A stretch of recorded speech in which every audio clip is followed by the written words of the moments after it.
Acho que a gente já deu um tempinho, né, pra galera começar a ir chegando. Acho que o resto, acho que dá pra a gente ir começando, a galera já depois ir pegando no caminho, né?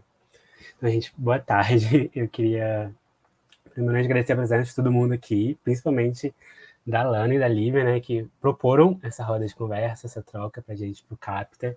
A gente do Capta resolveu compor com muita felicidade com elas, porque eu acho que é uma temática muito importante, né? A gente tem que entender as possibilidades que a universidade pública oferece, o ensino público, né? Acho que não apenas defender, mas compor, estar presente, usufruir dessas possibilidades. Eu acho que é muito importante que as meninas estão vindo aqui, se oferecendo a ter uma troca de experiência, de tirar dúvida. Então, acho que queria só agradecer no começo, assim, elas por escolherem o Capta para compor junto com elas e terem essa disponibilidade de estarem aqui com a gente, tá bom? Então, muito obrigado mesmo. Vou passar a palavra para vocês, para a gente começar a conversar. Oi, gente. Vocês estão me ouvindo bem? Tá. Então, vocês podem me chamar de Lana. Meu nome é muito difícil. Então, Lana para facilitar. Eu sou da psicologia. Tô, sei lá em qual período, já não sei mais por causa da pandemia. Como o Gerson falou, a gente propôs essa roda de conversa porque não sei se todo mundo aqui sabe, mas tem um edital de mobilidade aberto. Ele vai escolher alunos para ir em 2022.1, não, 2022.2, 2023.1, né? E aí, normalmente, quando abre edital, sempre vem uma galera tirar dúvida com a gente, então a gente achou que seria mais fácil fazer essa roda de conversa aqui. E essa roda não é só para quem vai tentar esse edital agora, é para quem está no início do curso também, ou para quem está em qualquer fase e quer tentar em algum momento. A gente vai tentar dar dicas aqui para que seja para todo mundo, não só para quem vai tentar agora.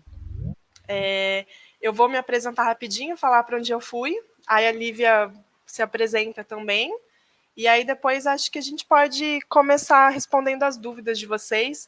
A gente fez um roteirinho aqui também, mas a gente quer que realmente seja uma roda, então fiquem à vontade para perguntarem o que vocês quiserem. Eu participei do edital que saiu em 2018. Eu fui para a mobilidade em 2019.1, fiquei por 6 meses. Eu fui para a Universidade Pedagógica de Moçambique. Eu fiquei na capital Maputo. Moçambique, para quem não sabe, é um país ali no sul da África, faz fronteira com a África do Sul. Eles falam português também foram colônia de Portugal. Acho que foi acho não, até hoje foi a experiência mais incrível da minha vida. Toda oportunidade que eu tenho de falar do intercâmbio eu falo com o maior amor, porque é uma experiência que muda muito a gente. E uma coisa que o Gerson falou que eu queria enfatizar aqui é: a universidade pública oferece todas essas oportunidades para a gente, então a gente tem que aproveitar mesmo. Eu achava que o intercâmbio era uma coisa muito distante da minha realidade, mas acabou que deu certo, eu consegui com bolsa. Então, tudo que derem para vocês tentar, gente, tentem. Mesmo que vocês achem que não vão conseguir, tentem, porque nunca se sabe o que pode acontecer. Acho que é isso, vou passar a palavra para a Lívia e a gente vai se complementando. Oi, gente, boa tarde, vocês me ouvem bem? Dá pra ouvir? Bom, sou Lívia também, também sou da psicologia, estudo com a Lana, a gente é da mesma turma. E eu fui um semestre depois dela, né? Meu edital foi de 2019, saiu em 2018, e eu fui em 2019.2. Eu fiz um intercâmbio na Itália, numa cidade pequena chamada Ferrara, e foi uma oportunidade incrível também. Acho que é um sonho que foi realizado, que eu não imaginava tão bem que já era possível, eu já tinha desistido quando essa é a minha segunda graduação, então quando acabou o Ciências Sem Fronteiras, eu desisti, assim, da ideia de fazer intercâmbio. E fui seguindo a vida, né? Aí quando a Lana foi, ela conversou comigo, falou, Lívia, dá, tenta. Aí eu falei, eu vou tentar. E acabou que deu certo. Então isso que eu aprendi com a Lana, essa generosidade, assim, de passar tudo que a gente sabe, tudo que a gente pode aprender nessa oportunidade para os outros, eu tento fazer o máximo com todo mundo que chega para conversar comigo. Porque de fato muda a minha vida. E então a gente quer impactar aí de uma forma muito positiva quem tem essa vontade, né? Quem quer usufruir do intercâmbio. Então a gente fica disponível. Espero que vocês gostem.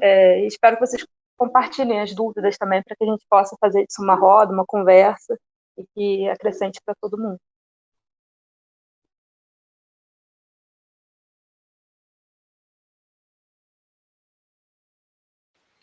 Alguém tem dúvidas, gente? Quer perguntar alguma coisa do edital que está aberto, alguma curiosidade? Fiquem à vontade.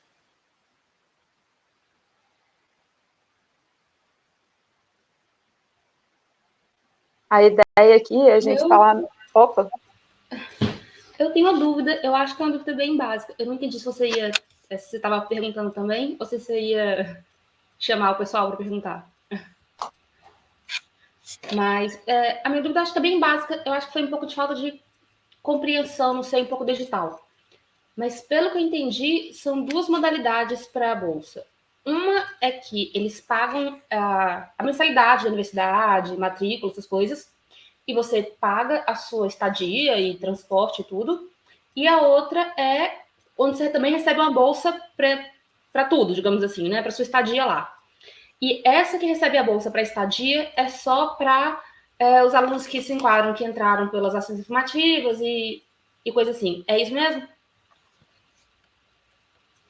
Então, na real, não são duas modalidades para bolsa, é só uma. O que acontece é que, assim, todo mundo que vai fazer o intercâmbio é isento da mensalidade. Quando tem alguma taxa, por exemplo, taxa de confecção de carteirinha, aí isso é o aluno que paga, mas isso vem especificado lá na lista de instituições. Então, todo mundo que faz o intercâmbio não vai pagar a mensalidade. Isso tá lá entre o convênio da UF com as universidades de destino. Aí a gente tem a modalidade com bolsa. Aí essa modalidade com bolsa, nesse edital de agora, eles vão dar 19 bolsas. E aí você tem que comprovar, né? Se você vai passar por uma análise socioeconômica. E aí, se você estiver dentro do perfil socioeconômico e estiver entre as maiores notas, aí você está habilitado para a bolsa. Aí esse valor da bolsa, a mensalidade você já não vai pagar mesmo, a não ser que tenha algumas taxas que vão ser especificadas pela instituição. Aí esse valor da bolsa, aí você decide o que você faz com ele. Você vai pagar praticamente a sua viagem inteira. Vai pagar o visto, a passagem, a hospedagem, alimentação, transporte, tudo que você fizer lá também vai sair dessa bolsa. Aí é mais uma questão assim de você se programar, ver direitinho quais vão ser os gastos com isso e poder dividir esse dinheiro certinho aí entre os meses que vocês vão ficar. Você quer complementar, Lívia? Quero. É só um ponto. Você falou sobre a bolsa socioeconômica ser para quem entrou por ações afirmativas, ou até mesmo quem já tem a bolsa da Proaz. Essa é uma diferença minha e da Lana, né? A Lana, ela já tinha a bolsa da Proaz na época e eu não. Eu nunca tinha, eu não podia ter acesso por ser a segunda graduação. E eu não entrei por ação afirmativa. Então, era um dos motivos que eu achava que eu não teria direito, que eu não conseguiria. Aí, lendo o edital com calma e vendo toda a documentação necessária, eu vi que realmente dava para concorrer à bolsa socioeconômica, né? Comprovando a minha situação, no caso, eu sou autônoma. Então, você tem que olhar com muito cuidado lá a documentação que pede para poder confirmar certinho os dados que eles pedem. Você lembrou uma coisa importante. Eu entrei na UF por política afirmativa e desde quando eu entrei eu recebo bolsa. A minha permanência financeira inteirinha na UF é por meio da Proaz. Só que o que acontece? Quando abriu o meu edital, tinha essas especificações também, né? De estar habilitado para concorrer à bolsa, quem entrou por política de ação afirmativa, quem já foi deferido na assistência estudantil da Proaz ou quem já estava recebendo bolsa. Eu me enquadrava em tudo isso. Só que eu preferi mandar a documentação. Eu achei que, no meu caso, isso, gente, é mais uma escolha assim de vocês, né? Eu preferi mandar a documentação porque eu achei que seria mais seguro, sabe? Porque eu tô até com o edital aberto aqui. O edital fala, né, que, por exemplo, alunos beneficiários de algum programa de assistência estudantil da PROAI, você tem que mandar o comprovante de que você está recebendo. Eu prefiro mandar a documentação toda de uma vez, para deixar lá especificado, registrado, e para provar que eu realmente não tinha como fazer o intercâmbio sem a bolsa. Então, assim, uma coisa que eu aprendi com a PROAIS e com a UF é tudo que der para você comprovar, você comprova. Tudo. Tudo, assim, a Lívia sabe, absolutamente tudo, gente. Então, eu preferi mandar a documentação logo, porque eu achei que seria mais seguro, sabe? E o edital também, se vocês forem ver, ele dá muita brecha. Por exemplo, eles falam que O aluno que receber algum tipo de auxílio da PROAS pode ir, mas eles não especificam qual. Tem uma conhecida minha que ela está tentando esse edital, ela mandou e-mail para a PROAS perguntando se todos os auxílios estariam inclusos, e eles falaram que não. Isso já é uma coisa que não está especificada no edital, sabe? Então, assim, uma dica que eu dou para vocês é, se vocês se enquadrarem lá na renda socioeconômica, manda os documentos de uma vez, que eu acho melhor para poder comprovar e para ficar toda a documentação registrada. E encham a SRI e a PROAS de e-mail também perguntando, que é para ficar registrado que vocês foram atrás. Porque lidar com a burocracia da UF, gente, às vezes é muito cansativo, sabe? E uma coisa que eu aprendi também é que, assim, a UF, ela ajuda, mas ela ajuda até certo ponto. Se vocês encontrarem alguém que vão para o país que vocês quiserem ir, pergunta para essa pessoa, entra direto em contato com essas pessoas, porque eles acabam ajudando muito mais. Muito provavelmente eles passaram por uma burocracia que a UF não vai falar para vocês, então é muito mais seguro assim você conversar com essas pessoas e ver exatamente o que acontece, que é para você já ir um pouco mais preparado, sabe? Mas assim, a minha dica é, se vocês se enquadrarem dentro daquela renda socioeconômica, eu preferiria mandar a documentação de uma vez do que ficar dependendo desse negócio de ação afirmativa da PROAS. É isso. Obrigada, gente. Tem pergunta aqui no chat, acho que a Lívia vai saber responder melhor. O edital diz que tem alguns dias para fazer o PULE. A gente escolhe entre esses dias para fazer a prova ou tem algum dia específico para cada língua? O edital não especifica, mas vocês sabem como foi nos anos anteriores? Então, o que acontece? Eu fui com PULE também para minha universidade, só que eu já tinha feito. No caso, todo ano, assim, eu procurava, quando tá dando eco aí pra vocês? Quando eu fui para, deixa eu retomar. Quando eu fui fazer o processo, eu já tinha feito o PULE no ano anterior, porque eu queria alguns, mas sim, eles marcam na semana do edital, você tem uma semana e tem datas específicas para cada língua, só que eles vão avisar, vai estar lá na semana. Agora, eu não sei te dizer se eles te dão uma quantidade determinada de dias e você escolhe, porque aí, nesse caso, eu não fiz assim. Mas dá certinho o tempo para fazer e sai o resultado. Pelo que eu me lembro, eu acho que é marcado, tipo...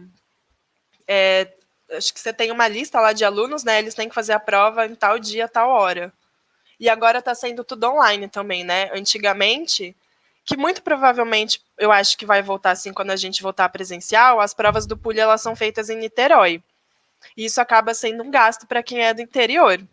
Então isso é uma coisa para quem vai tentar mais para frente assim ficar esperto, porque ir para Niterói tipo é um gasto assim bem considerável.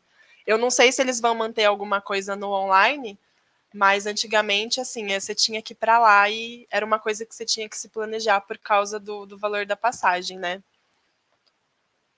Não só a prova, mas também para buscar o certificado impresso. Aí eles pedem para buscar lá. Então eu lembro que eu fui 2 vezes a Niterói, uma para fazer a prova, depois uma para buscar o certificado também. Mas a data é certinha marcada e fica compreendida dentro do edital mesmo. Dá tempo de fazer a prova e de pegar o resultado. Eu pulei uma pergunta aqui sem querer. Perguntaram aqui sobre a carta de apresentação. A gente até botou isso no nosso roteiro aqui para poder falar para vocês. Lá no edital, nos anexos, vai ter um documento que vai estar especificando como que vocês devem fazer essa carta de apresentação. Vai estar lá o que vocês precisam colocar e a formatação. Sigam aquilo à risca para não ter o perigo de desclassificarem vocês por alguma coisa que vocês não fizeram. Mas assim, o que eu sempre falo da carta, se vocês quiserem, eu até passo a minha carta para vocês. Acho que minha carta já deve ter rodado a UF toda. Mas é só pedir que eu passe sem problema nenhum. O que eu falo na carta? Normalmente as pessoas falam assim para mim, Alana, eu fiz muita coisa e é uma lauda só, não sei o que fazer. O que eu normalmente indico? De vocês fazerem uma lista das coisas que vocês fizeram, da trajetória acadêmica de vocês, escolherem as universidades que vocês querem, né? Vocês têm 2 opções. E essas opções são por ordem de importância. E aí depois vocês linkarem as coisas que vocês fizeram, né, na trajetória acadêmica com as opções que vocês estão colocando ali para para fazer o intercâmbio, porque aí eu acho que fica mais fácil de você escrever a carta, fica mais fácil de você costurar essas informações e ela fica com um embasamento maior, sabe? Então, assim, tirem um momento para fazer a carta de vocês. Se vocês quiserem escrever e mandar para mim ou para a Lívia, a gente olha também, porque tem muita gente que acaba perdendo pontuação na carta, sabe? Então, todas as etapas do edital, façam com muito carinho. Tem muita gente que acaba falando para mim também que não fez nada durante a graduação e aí não sabe o que colocar na carta. Gente, tudo que vocês fizeram, um grupo de estudos, se vocês foram monitores, seja com bolsa ou voluntário, qualquer projeto que vocês tenham participado, tudo assim, sabe? Tudo é relevante. Às vezes, por exemplo, as pessoas querem... Vou dar um exemplo aqui, mas eu vou para Portugal porque lá tem tal e tal disciplina e aqui também tem essa disciplina, mas não é tão aprofundada. Tipo, até isso dá para vocês escreverem, sabe? Porque significa que vocês foram olhar a grade, que vocês pesquisaram, que vocês viram as universidades que vocês mais gostaram. Então, façam essa carta com muito carinho, sigam as especificações lá do edital e costurem bastante as informações que vocês colocarem, porque aí fica mais fácil de vocês escreverem e vocês justificarem o porquê que vocês estão querendo ir para aquele lugar. Isso, eu acho que é muito importante isso, pesquisar para onde vocês vão para poder fazer esse link, né? Fazer uma coisa bem construída, assim, que faça sentido. Até mesmo disciplinas que vocês já fizeram, que chamou a atenção por alguma razão, vocês gostaram, foram bem e querem e veem uma possibilidade de desenvolver alguma coisa com isso na outra universidade. Aqui tem mais uma pergunta também, que é em relação à prova com a proficiência, né? Proficiência. Tem uma dúvida parecida com a da Carol, mas no meu caso teria que fazer uma prova por fora. Eles falam que é para mandar o comprovante da inscrição da prova e escolher a data num prazo que não está especificado. Então, eu entraria em contato com eles para ver sobre esse prazo, mas ainda assim, eu pensaria o seguinte: você precisa do resultado dessa prova, né, para saber o seu nível. E tem uma data limite para isso. Eu me guiaria pela data do PULE, porque se o PULE dá o resultado até determinado dia, muito provavelmente essa sua prova de fora, você também precisa ter esse resultado até esse determinado dia, porque faz parte da seleção ali, né? Quais as maiores dificuldades e as dicas que vocês dariam para se instalar no país? Olha, eu vou falar especificamente de Moçambique e a Lívia fala da Itália. Não sei se ela pode falar um pouquinho mais da Europa, porque a sua pergunta depende muito do país para onde você vai. Assim, a maior dificuldade que eu encontrei, no caso de Moçambique, foi a burocracia. Lá eles têm um tempo muito diferente daqui. A burocracia é muito grande, burocracia assim, que você vê, quando você está lá, você vê que não precisa de tudo isso, mas eles fazem questão de seguir essa burocracia. Eles demoram muito para responder e-mail, então eu mandava o e-mail, eu precisava da resposta logo, mas eles não respondiam. Aí quando eu fui para lá, eu vi que é meio que uma característica de lá mesmo, eles demoram para responder. Outra coisa também que eu sempre pontuo na minha experiência é que eu era uma mulher viajando. Então, uma dica muito importante: meninas que vão fazer intercâmbio, falem com outras meninas que forem para o país onde vocês foram. Porque eu vou dar um exemplo. Em Moçambique, nos prédios públicos, a gente tem um código de vestimenta para entrar. Eu não posso entrar mostrando o ombro, mostrando a barriga, mostrando acima do joelho. E aí, quando os meninos foram falar isso pra mim, eles falaram isso e tal. Eu, beleza, vou ter que comprar roupa porque eu só tinha blusinha de alcinha, sabe? Só que aí, quando eu fui falar com as meninas, elas falaram isso, mas também complementaram as informações. Elas falaram, às vezes, em alguns lugares onde você vai, o assédio é muito grande, então você tem que tomar cuidado com isso. Quando você chega lá, procura tal pessoa, que eu acho que ela é uma boa pessoa para te dar informações e para te orientar lá. Então, isso é uma dica bem importante, assim. Se vocês são meninas, conversem com meninas que foram para os mesmos lugares que vocês, para vocês já irem preparadas, sabe? Para vocês terem noção, assim, do que vai acontecer. Porque, gente, por mais que a gente tenha informação de onde a gente vai, quando a gente está lá é muito diferente, sabe? E eu acho que, principalmente quando você é mulher, essas dificuldades acabam ficando mais gritantes ainda, sabe? Mas essas foram as minhas principais dificuldades. Eu vou emendar as duas perguntas, tá? Porque a segunda é em relação ao Bolsa Auxílio, e aí eu já vou falar disso também. A questão de se preparar para se instalar no país. Aí, falando especificamente da Itália e da cidade onde eu estava, que era Ferrara, e a universidade onde eu estava. Essa universidade, ela tinha uma moradia estudantil, mas essa moradia é paga. E o valor que você paga para essa moradia, às vezes, era mais caro do que você dividir um quarto, foi o meu caso, dividir um apartamento. Então, eu acho que você precisa olhar bem antes, entrar nos grupos do Facebook, da universidade.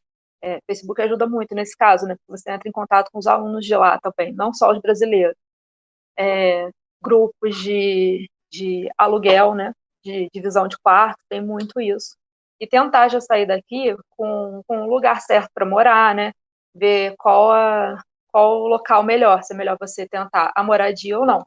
Porque, por exemplo, Portugal, eu sei que você já vai mais ou menos com a moradia certa, que foi o caso de uma amiga. Para mim, não, eu teria que me inscrever numa lista e esperar quando eu estivesse lá. Então, nesse caso, para mim, a bolsa não foi suficiente para 6 meses. A minha bolsa cobriu a passagem, o seguro de saúde e os 6 meses de aluguel. Eu pagava lá 300 euros de aluguel, dividindo o quarto e incluindo luz e internet. Então, era mais ou menos 300 euros, isso porque eu morava numa cidade menor. Tem lugares que são um pouco mais altos, que é um pouco mais alto esse valor. Então, a minha bolsa foi nisso. Eu precisei complementar minha renda com o trabalho que eu já fazia, com a ajuda que veio de tudo quanto era lado. Então, é essa questão, acho que preparar financeiramente, principalmente para quem está nos primeiros anos aí da faculdade pensando em fazer um intercâmbio mais para frente, dependendo de onde você quiser ir, às vezes vale a pena tentar fazer esse balanço financeiro, tentar juntar algum dinheiro, porque a bolsa em si ela não é suficiente para a Itália e acredito que para outros países da Europa, principalmente com o euro no valor que está hoje em dia, né? E aí, fora isso, eu acho que de se instalar no país, já sair daqui entendendo quais são as questões que vocês precisam resolver de burocracia lá.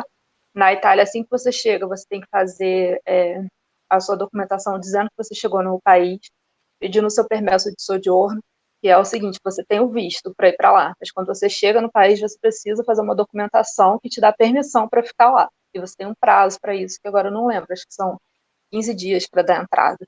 Então, você tem que dar entrada em toda essa documentação, e isso fica em torno de 60 euros, mais ou menos. Então, você se preparar com essa questão da documentação na primeira semana.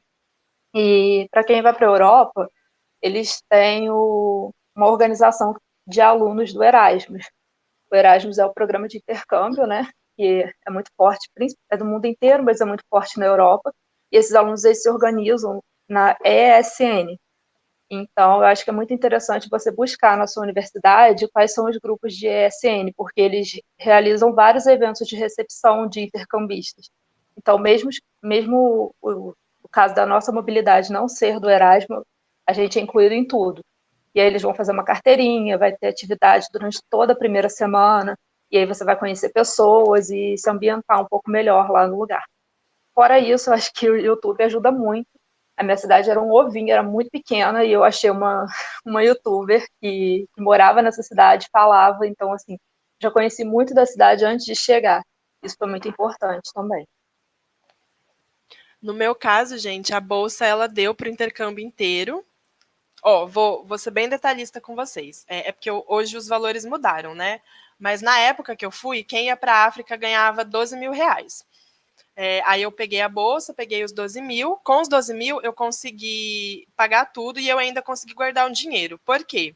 Que nem eu falei para vocês, eu vivo na UF por meio da assistência estudantil. Como eu ia fazer intercâmbio, eu não ia estar aqui na época que iam renovar as bolsas, sabe? Então eu tinha que me programar financeiramente. Desses 12 mil, eu guardei acho que uns 3 ou 4 mil reais para eu ter um dinheiro a hora que eu voltasse, né? Para eu ter essa reserva financeira aí. Então, guardei, deixei na poupança, não mexi nesse dinheiro. O resto, eu levei para viagem. Aí eu gastei com o visto. Na época, o meu visto foi R$ 250, mais 50 para o envio, porque a embaixada de Moçambique aqui no Brasil só fica em Brasília, então eu tive que fazer tudo por correio.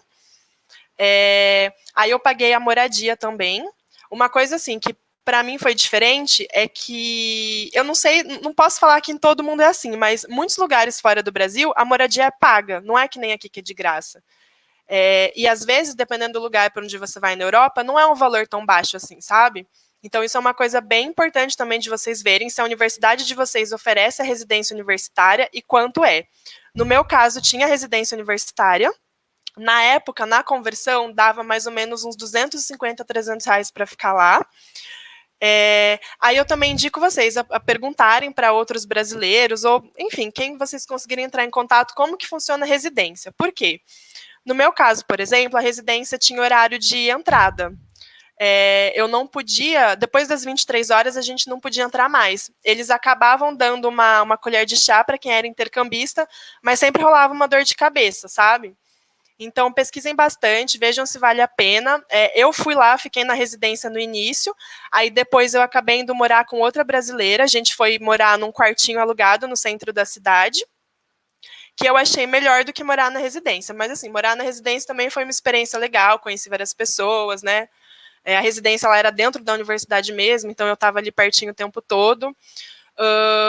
Consegui fazer uns passeios lá também. Não consegui viajar para outros países, foi uma coisa que eu me arrependo. Inclusive, dependendo do lugar para onde vocês forem, já pesquisem, tipo, de cedo, assim, onde vocês podem ir, o dinheiro que vocês vão gastar, para vocês poderem se programar direitinho. Eu paguei tudo, assim, tudo que eu quis fazer lá, eu fiz. Na época, eu acho que R$1 eu estava comprando entre 15 e 19 meticais, que é a moeda de lá. A diferença é muito grande, né? Então, assim, tinha coisa lá que era muito barata, mas tinha coisa também que era muito cara. Mas eu achei o valor da bolsa, no meu caso, achei ótimo, deu para pagar tudo, consegui me divertir bastante, consegui pagar tudo que eu tinha que pagar. Mesmo quando eu mudei da residência, fui para o quartinho lá no centro da cidade, ainda deu para pagar também. E outra dica que eu dou para vocês gente, fuçem a cidade. Tem sempre um lugar mais barato que dá para você comprar as coisas, sabe? Eu comprava muita coisa em feira, então eu pagava mais barato do que no mercado, mas quando tinha promoção em mercado eu aproveitava também. Então, assim, pesquisem, fuçem, perguntem, que no final isso faz toda a diferença no balanço financeiro que vocês têm, sabe? No meu caso, a bolsa deu certo, consegui guardar dinheiro, inclusive. Sobre a Europa, no meu edital, no mesmo semestre que eu, foram mais 2 pessoas para Portugal que eu conhecia. Eu lembro que, na época, eu cheguei a conversar com eles. Eles falaram que o dinheiro da bolsa deu mais ou menos. Assim, um recebeu 12 mil reais, no final ele gastou 15 mil. Então, ele teve que colocar mais 3 mil aí do bolso dele. Só que vocês têm que pensar também que, naquela época, o dólar e o euro estavam mais barato. Hoje está mais caro. Então, muito provavelmente, vai ser um pouco mais do que 15 mil. Outra dica que eles deram também é deixar tudo na ponta do lápis, sabe? Tinha um amigo meu que foi para Portugal, ele fazia planilha de tudo, assim. Era meio chato fazer tudo isso, mas ele fazia e, assim, ele conseguiu viajar vários países ali. Então, não tô brincando, gente. Façam planejamento, se programem, botem tudo na ponta do lápis mesmo, porque aí depois vocês veem que isso dá para ajudar muito vocês a fazerem outras coisas, sabe? Não só ficar ali naquele lugar onde vocês estão. Sim, e tem uma coisa também que talvez possa ajudar, não foi o caso, mas na Europa, na Itália com certeza, né? Mas eu acho que vale para toda a União Europeia. Visto de estudante te dá permissão de trabalho de meio período. Então, você tem essa possibilidade aí de complementar sua renda tentando encontrar um trabalho.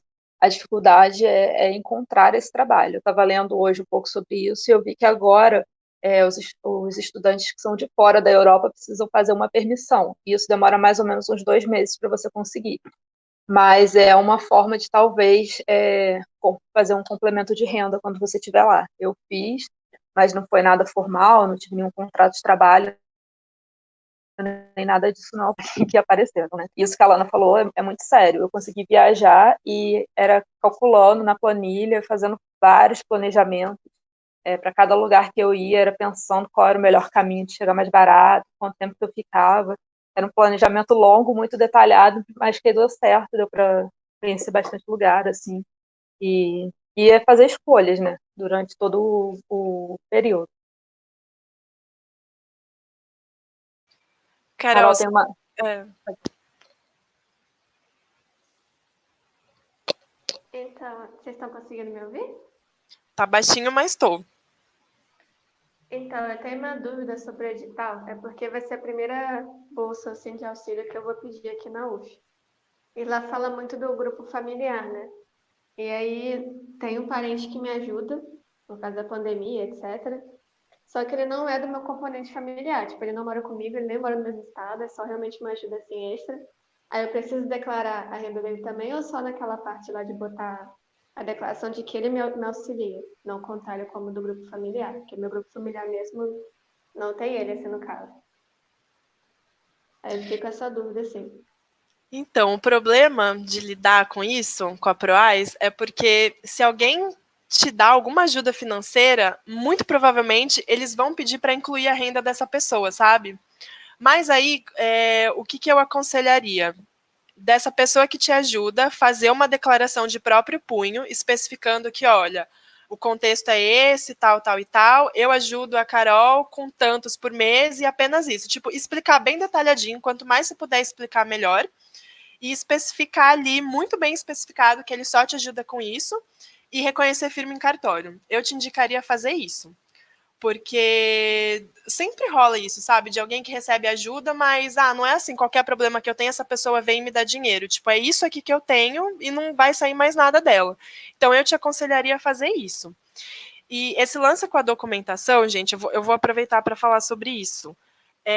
Tomem muito, mas muito cuidado com a documentação. Isso foi uma coisa que eu e a Lívia a gente conversou muito na época. Por quê?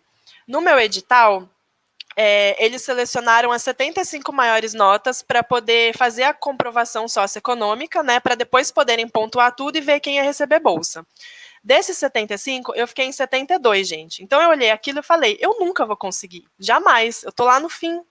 Só que aí eu mandei mesmo assim, e eu fiz a documentação assim, com todo cuidado. Eu fiz índice das coisas, eu mandei por e-mail, né? O pessoal do interior tem essa possibilidade.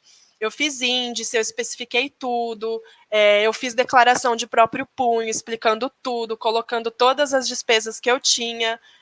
E eu não tô brincando, gente, parece que eu tô...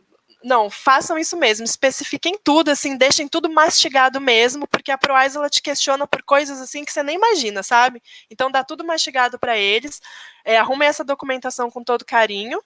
No meu caso, foi mais fácil, porque eu não dependo de ninguém. Eu tinha que fazer só de mim mesmo. Aí eu corri atrás e consegui as coisas. Para quem tem um grupo familiar maior, isso é mais difícil, né? Fica mais trabalhoso. Mas tomem bastante cuidado com essa documentação, por quê? Na hora que você comprova essa documentação toda, muita gente é eliminada. E quando eu digo muita gente, é muita gente mesmo. Eles começam a fazer análise socioeconômica e pontuam a carta de apresentação, né? Gente, a lista roda de um jeito que vocês não têm noção. Da posição 72, eu fui parar em 13º. Então é isso, assim, façam tudo com muito zelo, assim, porque no meu edital, por exemplo, teve gente que foi eliminada porque não entregou o formulário socioeconômico. O formulário socioeconômico tá lá, é um dos anexos da documentação, era só você imprimir e preencher. Teve gente que foi eliminada porque não entregou isso.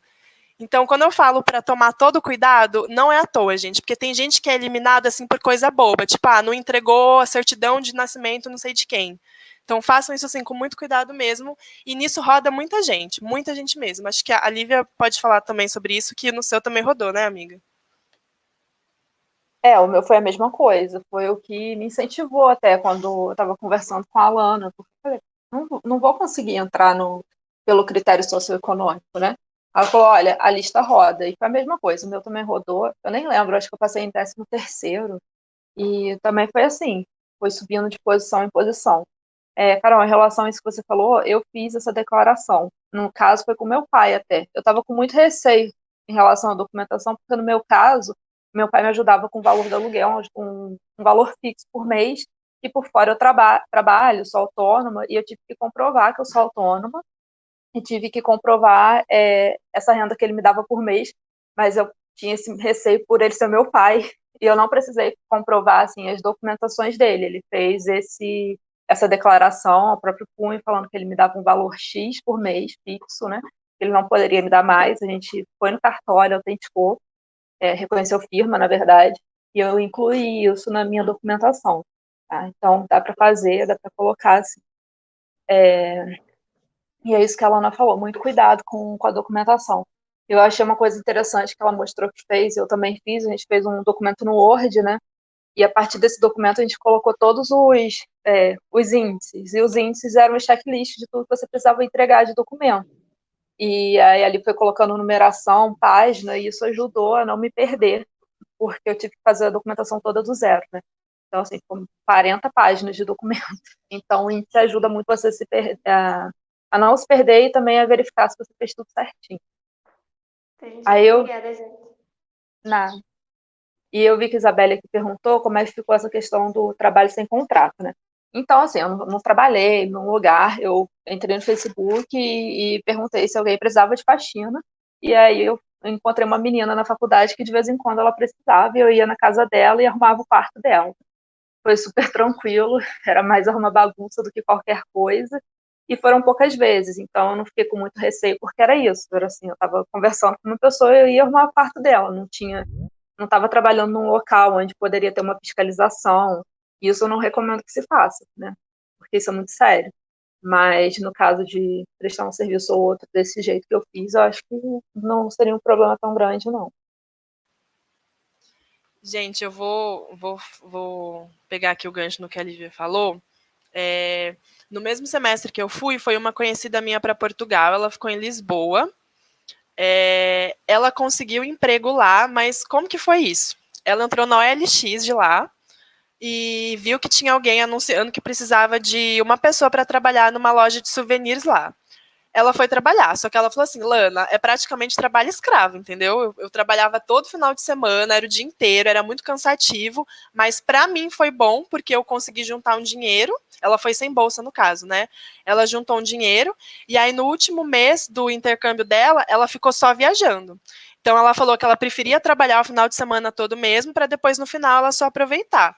Então essa foi assim uma dica que ela deu, mas ela falou assim que é complicado, gente, porque de fato, né, você está trabalhando num país que não é o seu, você trabalha assim o dia todo, o final de semana todo, que é um tempo que você poderia estar curtindo, mas para ela valeu a pena porque sabe-se lá quando ela ia voltar para ela lá de novo. Então, fica essa dica para vocês, caso vocês acham que caiba, né? Porque a gente sabe que, principalmente agora que o dólar e o euro estão altos, talvez isso seja uma coisa que ajude também.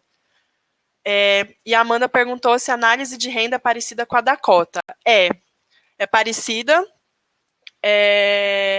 Na real, eu diria que é praticamente a mesma coisa, até porque é a Proais que faz essa averiguação socioeconômica.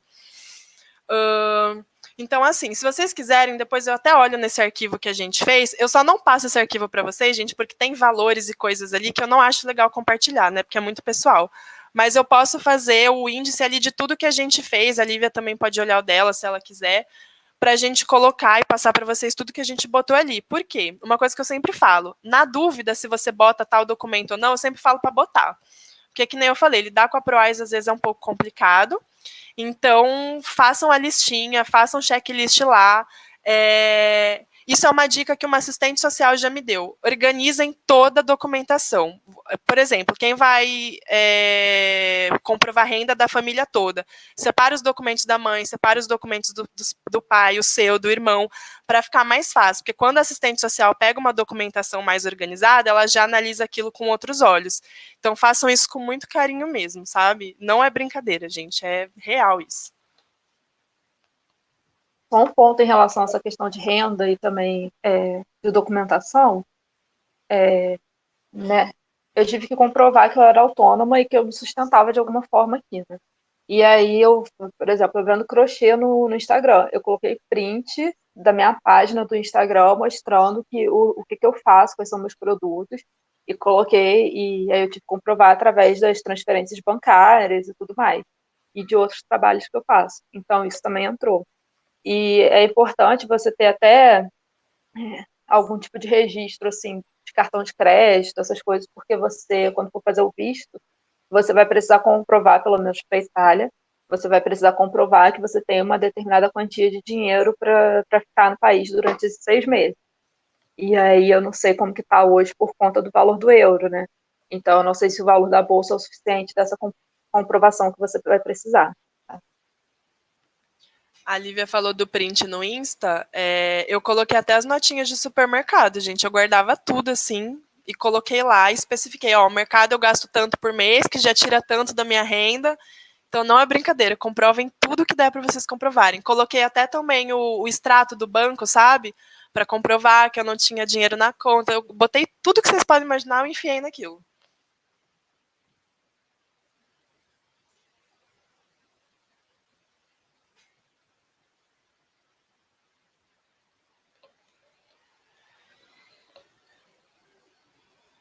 Mais perguntas, gente?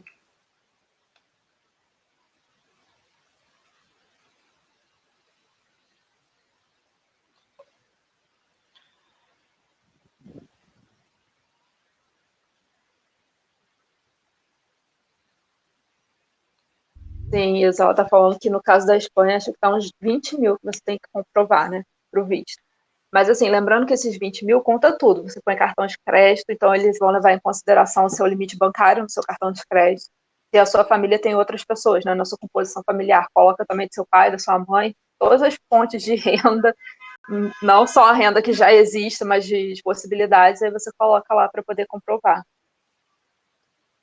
Entra o limite do cartão também.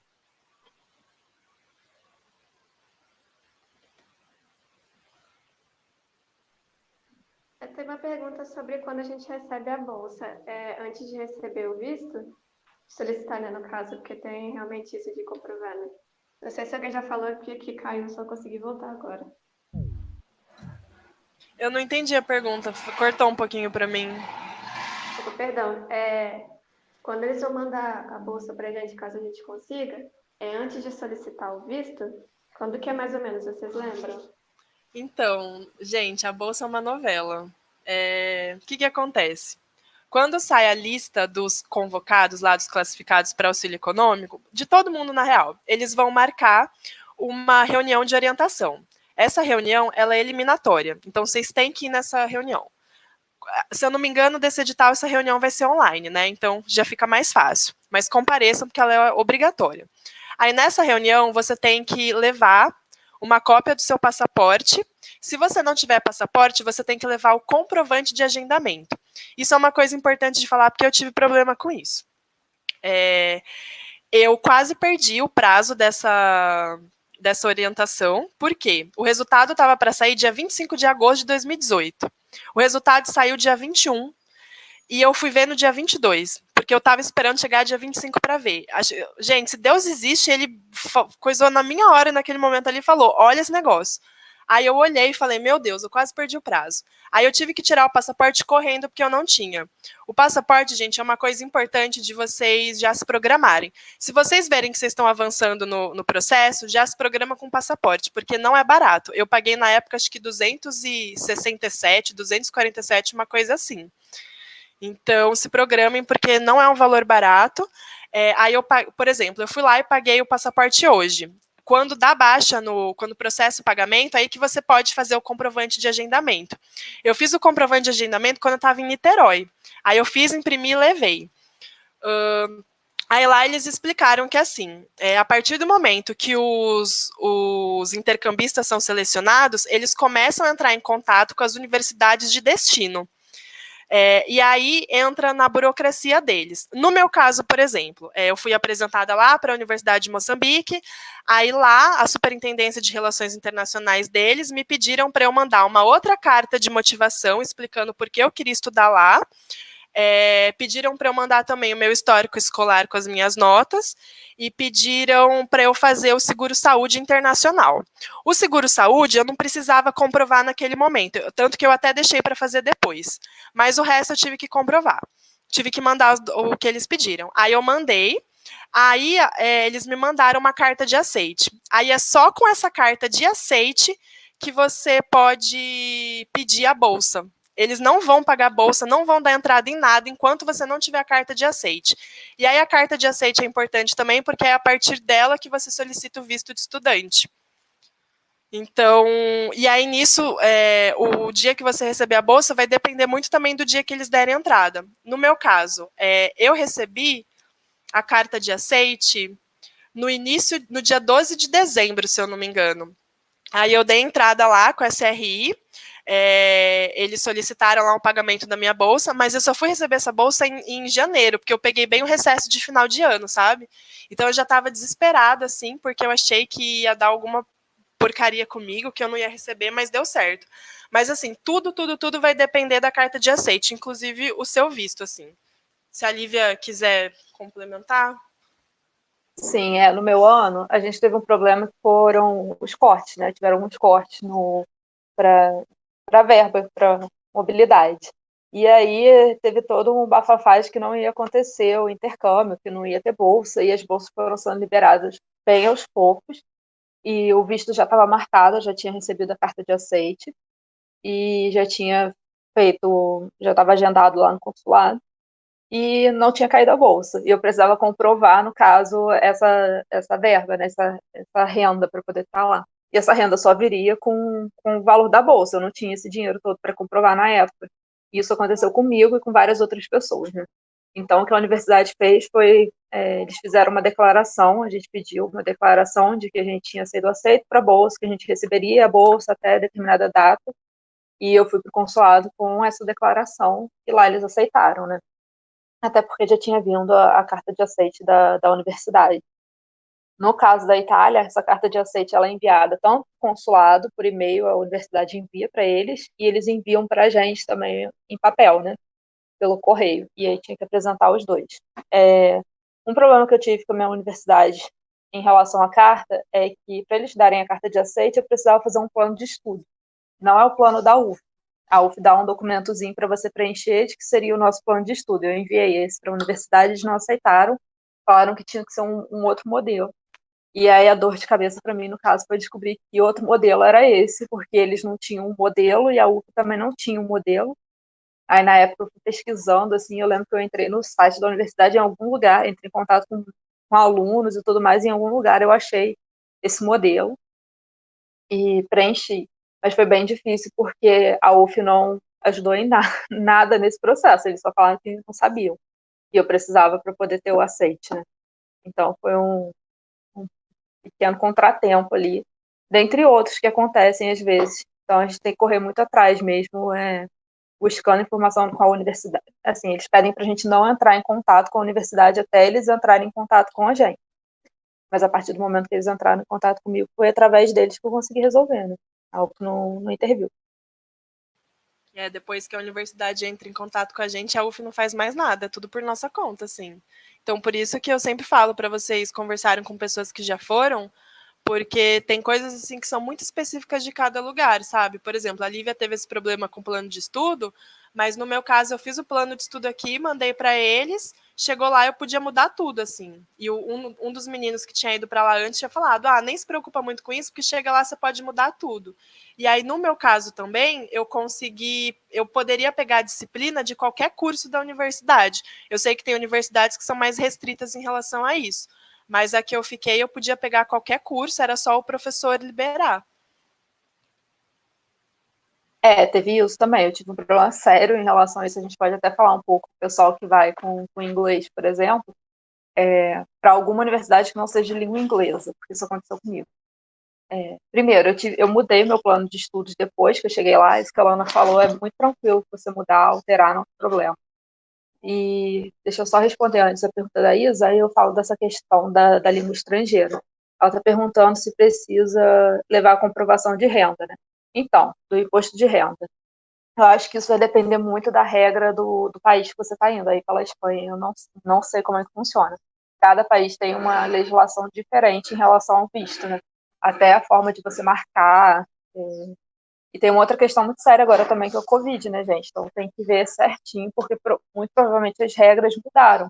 Antes a gente fazia o agendamento do visto no Prenota online. É um site do consulado. Hoje eu acho que já mudou. Eles estavam fazendo algumas coisas por WhatsApp. Então, tem que dar uma olhadinha, ver todas as regras no site do consulado mesmo. No meu caso, para a Itália, na época, eu não precisei fazer declaração de imposto de renda, levar porque eu não declarava, não tinha renda para isso, então não foi necessário. Em relação à questão da língua, né?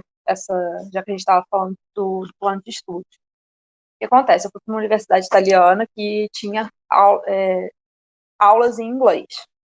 E eu optei por isso porque eu queria ir para a Itália, né? Então, dentre as possibilidades de universidade que tinha aula para inglês, em inglês eu selecionei essa e deu. Só que não era uma universidade de psicologia em si, era uma universidade que tinha um centro de humanidades e língua estrangeira. E em humanidades tinham disciplinas de psicologia. Então eu falei, tá ok, dá para ir, dá para fazer. Disciplinas geralmente abrem, quais as disciplinas eram em inglês, e tinha várias disciplinas para psicologia em inglês. Né? Então eu falei, dá para fazer. Só que quando você se inscreve para a universidade, geralmente você não tem o calendário do próximo ano, então você tem uma noção de quais são as disciplinas que vão ser oferecidas em inglês. Aí aconteceu, quando eu cheguei lá, eu encontrei algumas dificuldades. O que eu tinha feito no meu plano de estudo não dava para ser, porque algumas disciplinas batiam horário.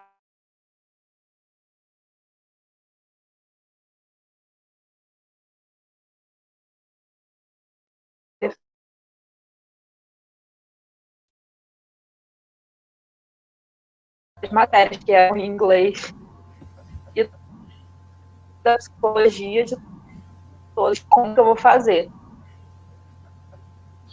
As hispanas, de literatura. E aí calhou que com os horários tinha uma que dava para fazer que era de literatura estrangeira. Só que assim, gente, em inglês. Só que lá eles têm na Europa a graduação não é graduação só, você tem 3 anos de licenciatura e 2 anos de mestrado, que em teoria compreende tudo que é a nossa graduação. Então essa disciplina era do circuito de mestrado. Eu assisti uma aula e eu fiquei assim, ok, dá para entender a aula em inglês, mas eu não tenho base nenhuma para falar de nada. Não era nada introdutório que fosse de humanidades, então era uma disciplina que não dava para fazer. E aí eu fui descobrir que isso acontece com alunos em diversas outras universidades que estão na mesma situação, que tem disciplinas em inglês e que a língua do país não é inglês. Aí eu fui acolhida assim, por esses outros alunos, entrei em contato com a UF, foi uma dor de cabeça, porque eles não podiam fazer nada, e você tem uma quantidade mínima de horas que você tem que cumprir, né? Então, assim, foi bem difícil mesmo. No final, eu acabei fazendo um curso de italiano na própria universidade, e aí isso contou. E ainda bem que a disciplina de psicologia que eu peguei, ela tinha uma carga horária alta, então ela compreendia como 2 disciplinas. Foi assim que eu consegui fazer, porque senão eu estava bem encrencada. Então, pensem bem na hora de escolher a universidade de vocês, se realmente parece que tem, porque às vezes tem só um pouquinho de disciplinas em inglês. Então, assim, conversa com as pessoas que já foram, ou com o aluno de lá mesmo, caça o povo no Facebook, para ver se realmente essas disciplinas são oferecidas, senão fica um pouco difícil. Inclusive, a que eu fiz, a que eu optei por fazer de psicologia não era nem inglês, eu peguei uma disciplina em italiano mesmo. Conversei com o professor, e eu não falava italiano, eu estava estudando há 4 meses só. Aí eu conversei com o professor, expliquei minha situação, ele falou, não, você pode fazer a prova em inglês e tudo mais, e foi assim. Tá? Então foi bem difícil.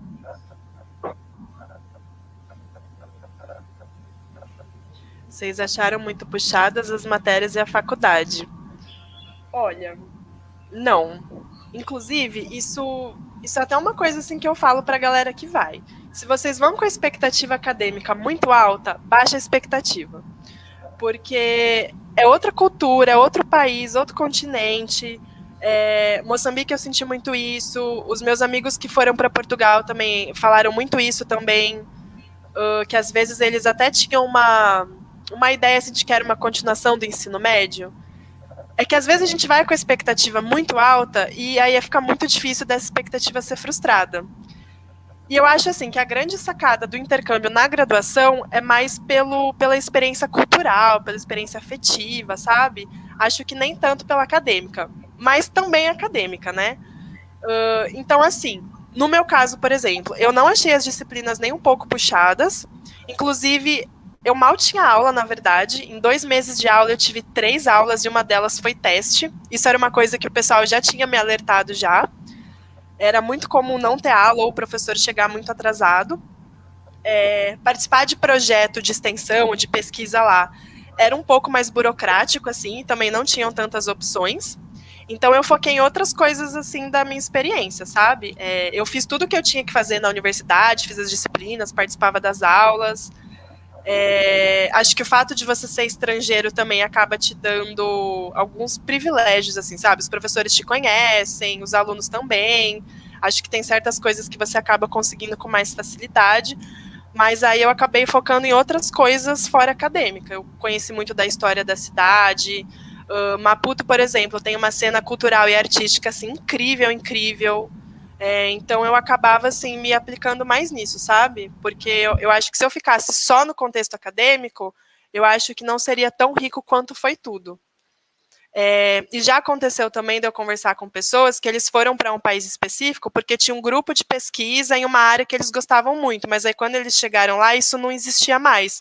Então é uma coisa assim legal de prestar atenção também, porque às vezes a gente quer ir para tal país porque a teoria que eu sigo da psicologia lá é mais forte, mas aí quando você chega lá, a rotina é um pouco diferente, sabe? E isso acaba meio que dando uma frustrada na gente.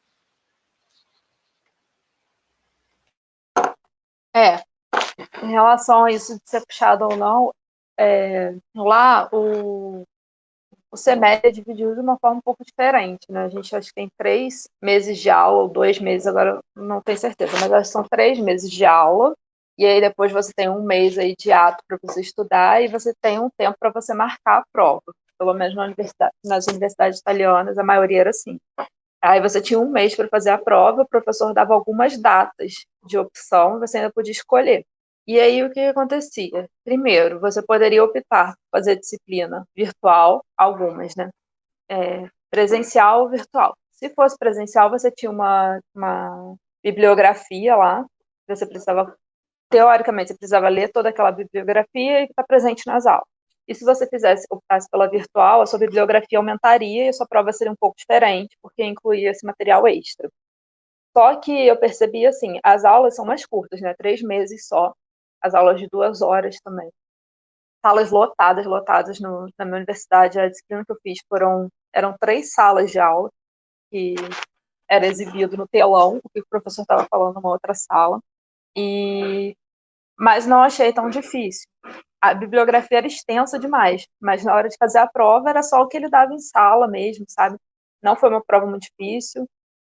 Também teve a questão, eu acho que a Lana falou muito bem, acho que a gente tem alguns privilégios. O fato de eu ter conversado com ele, na minha turma só tinham 2 alunos de intercâmbio, eu e uma outra menina, e a gente conversou com ele, perguntou se poderia fazer a prova em inglês. Metade da minha prova eu fiz em inglês, metade em italiano. E assim, consegui uma nota ok, não foi tão difícil, mas eu via os alunos lá surtando, assim, tendo muita dificuldade, sabe, estudando muito, muito, muito. Então, eu não sei se essa minha sensação é por ter sido intercambista mesmo, mas não foi tão difícil. Eu acho que o curso de italiano que a universidade oferecia, que foi o que eu fiz, ele foi até mais puxado do que a disciplina mesmo, porque no curso eu já tive que fazer a apresentação, né? Tive que fazer a prova oral, prova escrita, apresentar um trabalho, então assim, e tinha participação efetiva mesmo em sala com a professora, mas foi maravilhoso. Agora, em relação a essa experiência acadêmica que a Lana está falando, eu acredito que se você quer ter alguma experiência para fora de sala de aula, entrar em contato com os professores mesmo, não ter, porque às vezes a gente fica com receio, né, de chegar para uma pessoa desconhecida e perguntar. Mas quando eu estava naquele rolo de tentar descobrir uma disciplina para fazer, eu mandei e-mail para vários professores para poder saber como que era a disciplina, se dava para fazer em italiano, qual que era o nível, se dava para falar em inglês. E eles respondiam, todos foram muito, assim, solícitos, mesmo que por e-mail. Então, eu acho que vale também você tentar buscar algum contato e ver alguma coisa que é possível você fazer, nem que seja de observação, algum tipo de participação. Pelo menos na universidade onde eu estudei, todos os professores que eu tive contato foram muito solícitos. Então, eu acho que pode ser por aí. E eu busquei experiências acadêmicas fora também. Fui para congressos, procurei museus, lugares que eu pudesse visitar que fizessem parte assim da minha área de interesse. Eu encontrei um grupo de pesquisa que era brasileiro, de não estava associado a nenhuma universidade específica, mas eles tinham uma parceria entre Brasil e Itália, e aí, através da professora daqui, eu consegui contato com uma pessoa de lá, e fui, visitei, foi muito interessante.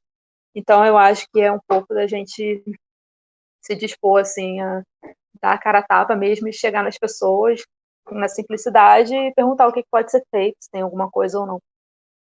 Um pouco disso.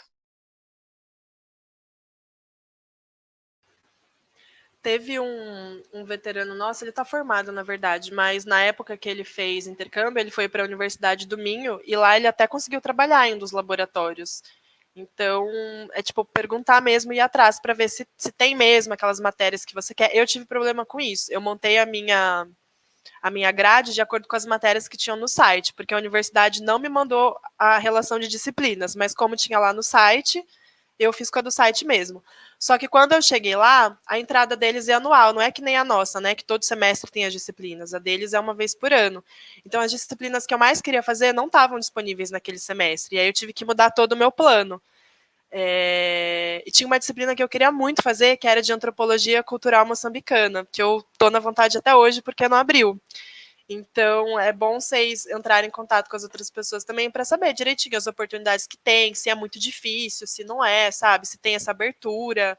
No meu caso, assim, eu tentei entrar em contato com alguns professores, mas eu sentia que essa hierarquia professor-aluno lá era muito grande, sabe? Mesmo eu sendo estrangeira, mesmo eu tendo esses privilégios, eu sentia que era muito grande.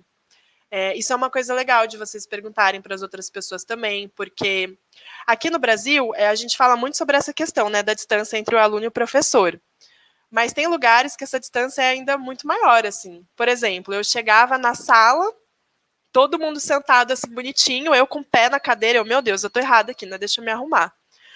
Aí o professor chegava, dava bom dia, dava aula, e aí os alunos, eles levantavam a mão e falavam, bom dia, docente, bom dia, colegas, posso ter a palavra? E eu ficava, meu Deus, quanta formalidade, né? E aí depois o pessoal falava, não, aqui é mais distante mesmo essa relação, sabe? Então isso é uma coisa legal, assim, de vocês prestarem atenção, porque são coisas, assim, tão básicas pra gente, mas quando a gente chega lá, muda, sabe? É diferente. A gente acha que é universal, mas não é. E por falar em Universal de novo sobre essa questão da matéria ser puxada, eu entrei no grupo, na disciplina do grupo, a disciplina que eu fazia tinha um grupo no Facebook. Aí eu entrei nesse grupo no Facebook e comecei a conversar com os alunos mesmo. Porque, assim, para mim era uma dificuldade muito grande conversar com as pessoas de lá, porque o meu italiano era muito básico. Então, eu fiz amizade com uma italiana da minha, e porque eles são fechados, assim. Na sala de aula, eles são meio fechados em grupos entre eles. Porque geralmente aquele grupo de amigos eles são amigos há muito tempo. Então, assim, se você pergunta, quer tirar dúvida, eles te respondem. Assim, pelo menos eu nunca tive problema em sala de aula em relação a isso, te respondem. Mas eles não vão te chamar por livre espontânea vontade, a intercambista está ali sozinha, deixa eu incluir ela aqui e explicar como funciona. Não, lá não é assim. Mas tem o grupo no Facebook, e aí eu descobri pelo grupo do Facebook que os professores fazem listas de perguntas, né, para você guiar o seu estudo. E aí eu descobri que as provas antigas vinham dessas listas. Então, os alunos passam as listas, que nem a gente faz aqui também, eles vão passando essas listas e também me ajudou muito a estudar para poder fazer as provas, né? Mas realmente é muito diferente. Eu adorava conversar falando sobre isso, porque a nossa experiência em relação ao ambiente acadêmico foi bem diferente, né? Lá não tinha formalidade, não tinha muita troca em sala de aula. As perguntas eram muito direcionadas para o conteúdo, para alguma coisa que estava no livro, para esclarecer alguma dúvida. Mas o debate, assim, ele não era promovido de forma alguma em sala de aula com o professor. Apesar deles serem abertos a tirar qualquer dúvida, não tinha debate. Eram três salas lotadas. Em momento nenhum eu vi debate até sobre assuntos polêmicos que surgiam, né? Ninguém levantava nada, assim. Isso que a Lívia falou de não ter muito debate, eu também senti, assim, a gente ia para aula e quando algum aluno perguntava alguma coisa, era para tirar uma dúvida, mas ficava naquilo, sabe? Não gerava debate, assim. E no começo, eu ficava com muita vontade de falar, mas como eu não era dali, né? Eu era uma estrangeira e tal, não sabia direito ali como que funcionavam as coisas, então eu não falava. Depois que eu fui ganhando mais confiança, né, observando mais como funcionavam as coisas ali, aí eu fui ganhando mais segurança para falar. E aí depois eu pensei, nossa, eu devia ter perguntado mais coisas antes e tal. Por quê? No meu caso, eu percebi que os alunos, eles queriam que alguém falasse, mas eles tinham medo, sabe? E aí quando alguém falava e gerava o debate, eles iam. E eles falavam muita coisa, gente, que era muito pertinente, muito interessante de falar. Só que eu sentia que rolava meio que um medo, assim, sabe? E aí é isso, é mais ir observando mesmo como funcionam as coisas, e nisso os brasileiros que estão lá ajudam muito, assim, porque aí eles passam uma percepção mais parecida com a da nossa cultura, assim, sabe? A esse ponto já também acho que tem muita diferença, né, Luana, entre as nossas experiências, porque a minha experiência com brasileiros lá não foi tão boa, não foi tão boa assim. Mas aí são pessoas de lugares diferentes, realidades diferentes, e no meu curso em si não tinha nenhum brasileiro. Mas fora isso, as minhas melhores relações foram com pessoas de lá e de outros países, porque pelo menos ali na Itália, vem por causa do Erasmus, tem muita gente de tudo quanto é canto, e a maioria das relações que eu fiz foi através do que eu falei lá da ESN, né? Eram intercambistas também que estavam lá, não só italianos, mas pessoas que vinham de outros países. Então, as minhas melhores relações lá foram com pessoas de outros países, sabe? Isso é uma coisa legal de falar, porque em Moçambique a gente percebia que a rede de amigos passava de um brasileiro para o outro. Eu conversava com as pessoas de lá, que os brasileiros que estavam lá antes me passaram contato. Então, no meu caso, no meu semestre, foram menos brasileiros, porque logo no meu semestre uma das universidades estava sem um convênio e tal, então foi menos alunos. Mas foi bom, por quê? Eu percebia que era muito bom você ter contatos brasileiros lá para você ter uma troca assim mais próxima da sua cultura. Mas ao mesmo tempo, gente, isso é uma coisa que eu falo para todo mundo, não fiquem só nos brasileiros, porque brasileiro quando se encontra quer fazer cachaçada em tudo quanto é lugar. Mas procurem falar com as pessoas nativas também, sabe? Porque a troca, assim, é muito rica. E eu mesma fiz conexões lá que eu levo pra vida, assim, sabe? Então procurem sair um pouco, assim, da bolha dos brasileiros, da zona de conforto. Tipo, mergulhem mesmo, assim, porque é uma experiência única, sabe? Gente, e eu falo isso da questão dos brasileiros também porque eu estava numa cidade minúscula, uma universidade minúscula. Então, um grupo de brasileiros que tinha lá, eles já vinham da mesma universidade, né? Daqui do Brasil que tinha convênio com a faculdade de lá, então eles eram realmente mais fechados entre eles, porque eles já se conheciam daqui também, era uma situação um pouco diferente. Carol, nossa, Coreia do Sul, que bacana, Carol, muito diferente. A chegada no país foi tranquila. Então, a chegada foi tranquila, sabe? O voo deu tudo certinho. Eu só tive um problema que eu até anotei aqui para poder falar com vocês, porque eu nunca tinha visto nada sobre isso e é uma coisa simples, mas que eu não imaginei que pudesse acontecer. Assim que eu cheguei, eu falei, vou chegar, vou comprar um chip novo, vou colocar meu chip e vou conseguir fazer minhas coisas, viver minha vida. Assim que eu cheguei na cidade onde eu estava, não tinha Wi-Fi na rodoviária, na estação de trem, né? Que eu cheguei de trem. Não tinha Wi-Fi. E aí eu cheguei e combinei com a menina que ia me buscar, que é a menina que dividia apartamento comigo, ela ia me buscar lá por causa das malas. Eu não conseguia falar com ninguém. Eu não tinha Wi-Fi. E eu tentava fazer ligação também, não funcionava, porque o meu chip, saindo do Brasil, simplesmente parou de funcionar. Eu não sei se tem como ativar alguma coisa internacional. Não sei o que acontece, mas meu chip daqui não funcionava lá por nada. Então eu fiquei incomunicável. E aí isso me deu uma dor de cabeça. Quando eu comprei o chip novo, eu achei, tá tudo certo, agora eu consigo falar com todo mundo, fazer ligação. Aí eu fui acessar meus aplicativos de banco. E os aplicativos de banco estavam cadastrados no meu número brasileiro. E aí, quando eu tentei acessar com um chip novo, eles pediam para enviar uma confirmação para o número antigo para eu poder mudar. Eu não conseguia fazer essa mudança, porque meus bancos eram online, né? Eu não conseguia fazer essa mudança porque eu não conseguia acessar o meu celular, nem fazer ligação, receber mensagem, nada com o meu chip antigo. Então, foi um desespero. Eu fiquei, meu Deus, meu dinheiro estava todo no banco. E então prestar atenção nisso também, sabe? Se tiver como alguém. Não tem como, né? Mas já se preparar para essa dificuldade com o banco. A minha sorte é que os meus bancos eles eram online. Então eu consegui entrar em contato, fazer todo um procedimento com eles para poder fazer a minha troca de chip e fazer isso pela internet, né? Não pelo celular, assim, computador e tudo mais. E aí deu para resolver, mas eu fiquei uma semana ali penando com isso. Um demorou mais que outro. E eu já tinha feito o cartão internacional no Brasil mesmo, porque eu já tinha o endereço de onde eu ia morar. Então, assim, atentar um pouco a isso, sabe? Porque porque, nossa, a gente foi desesperador. Eu tive um problema também com o banco daqui, outra sorte, eu já fiz o cartão internacional do banco italiano antes de sair de lá, antes de sair daqui, então isso me ajudou bastante, porque quando eu estava aqui, eu tinha uma conta foi no Itaú, aí o gerente, no Itaú ou no Bradesco? Não, acho que foi no Bradesco. Aí o gerente cismou assim, não, faz o cartão internacional, vai te ajudar com isso, te ajudar com aquilo, e me empurrou um cartão internacional na última semana. Eu falei, vou fazer por segurança, porque aí era em conjunto com meu pai, se desse algum problema me ajudava. Só que o cartão, ele ficou pronto, eu fiz muito na correria porque ele me empurrou, ele ficou pronto no dia que eu fui embora. Então meu pai pegou o cartão para mim, entregou na minha mão, eu viajei. Chegando lá, não tinha ativado o cartão. Aí assim, eu perdi aí alguns euros, ficaram presos no cartão e não tinha como ativar no outro país. Então também cuidar um pouquinho disso. Então, assim, a minha chegada foi tranquila, a única dificuldade mesmo que eu tive foi em relação a isso do telefone, que eu não esperava, eu nunca tinha visto que isso poderia acontecer. Aí fica essa dica.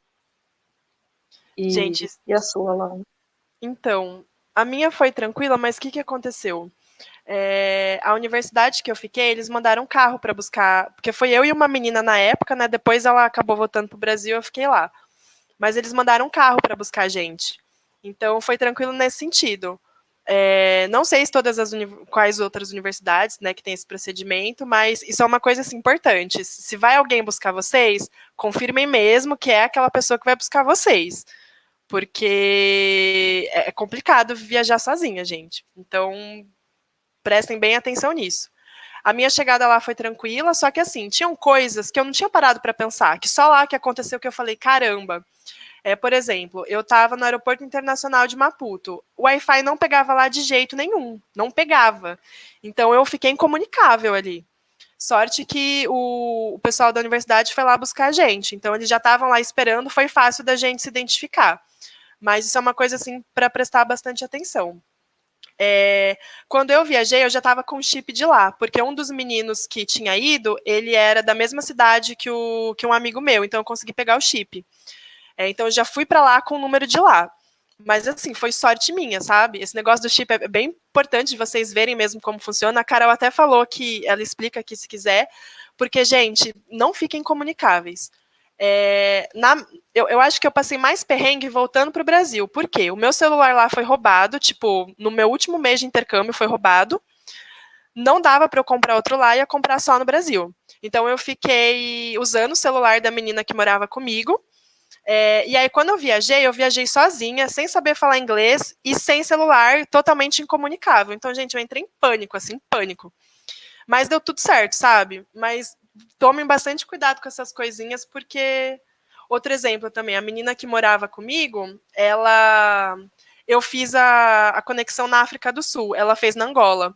Na Angola, ela esqueceu de pedir comida vegana no avião. Tem como pedir, né? Só que você tem que pedir, acho que 48 horas antes. Ela não sabia, não pediu, ficou sem comer. Ela falou assim, eu vou chegar lá no aeroporto, né? Aeroporto internacional, vai ter coisa, eu como. Gente, não tinha nada aberto no aeroporto. Então, são coisinhas bobas assim, mas que na hora que você passa o perrengue, você fica, meu Deus, e agora? O que eu faço, sabe? Acho que a Carol pode falar um pouco pra gente sobre o celular, como é que funciona o chip. Tá dando para me ouvir? Então, gente, esse negócio chama roaming internacional. Não sei se eu estou falando certo, mas todas as empresas de celular, elas têm meio que umas colaborações com outros países. Não vai ser sempre o país que vai ter essa colaboração com a operadora daqui, né? Porque a gente tem a Vivo, tem a Claro, cada uma tem um tipo de ligação assim.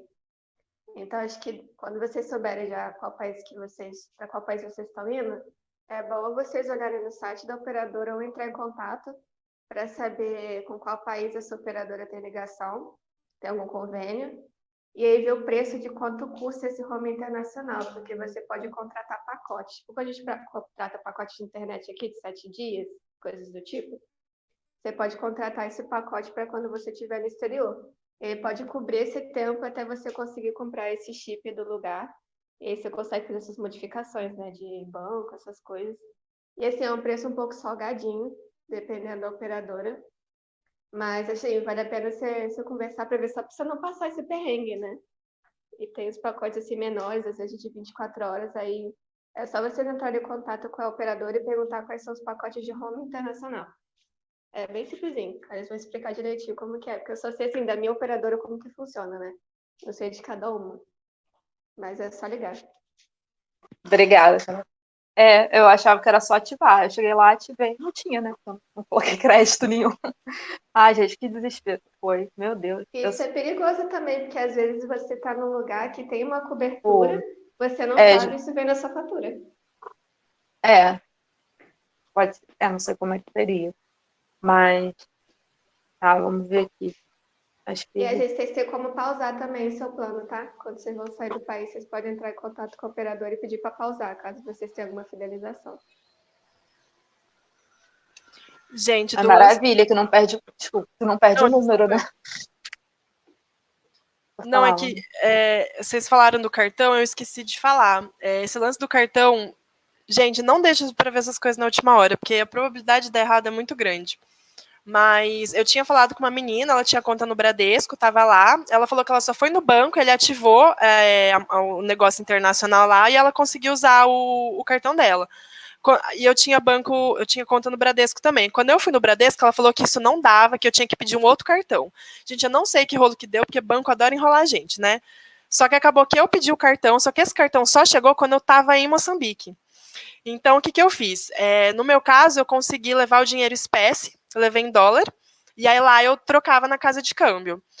O dinheiro que eu levei, eu viajei em fevereiro. O dinheiro que eu levei deu para eu ficar até junho.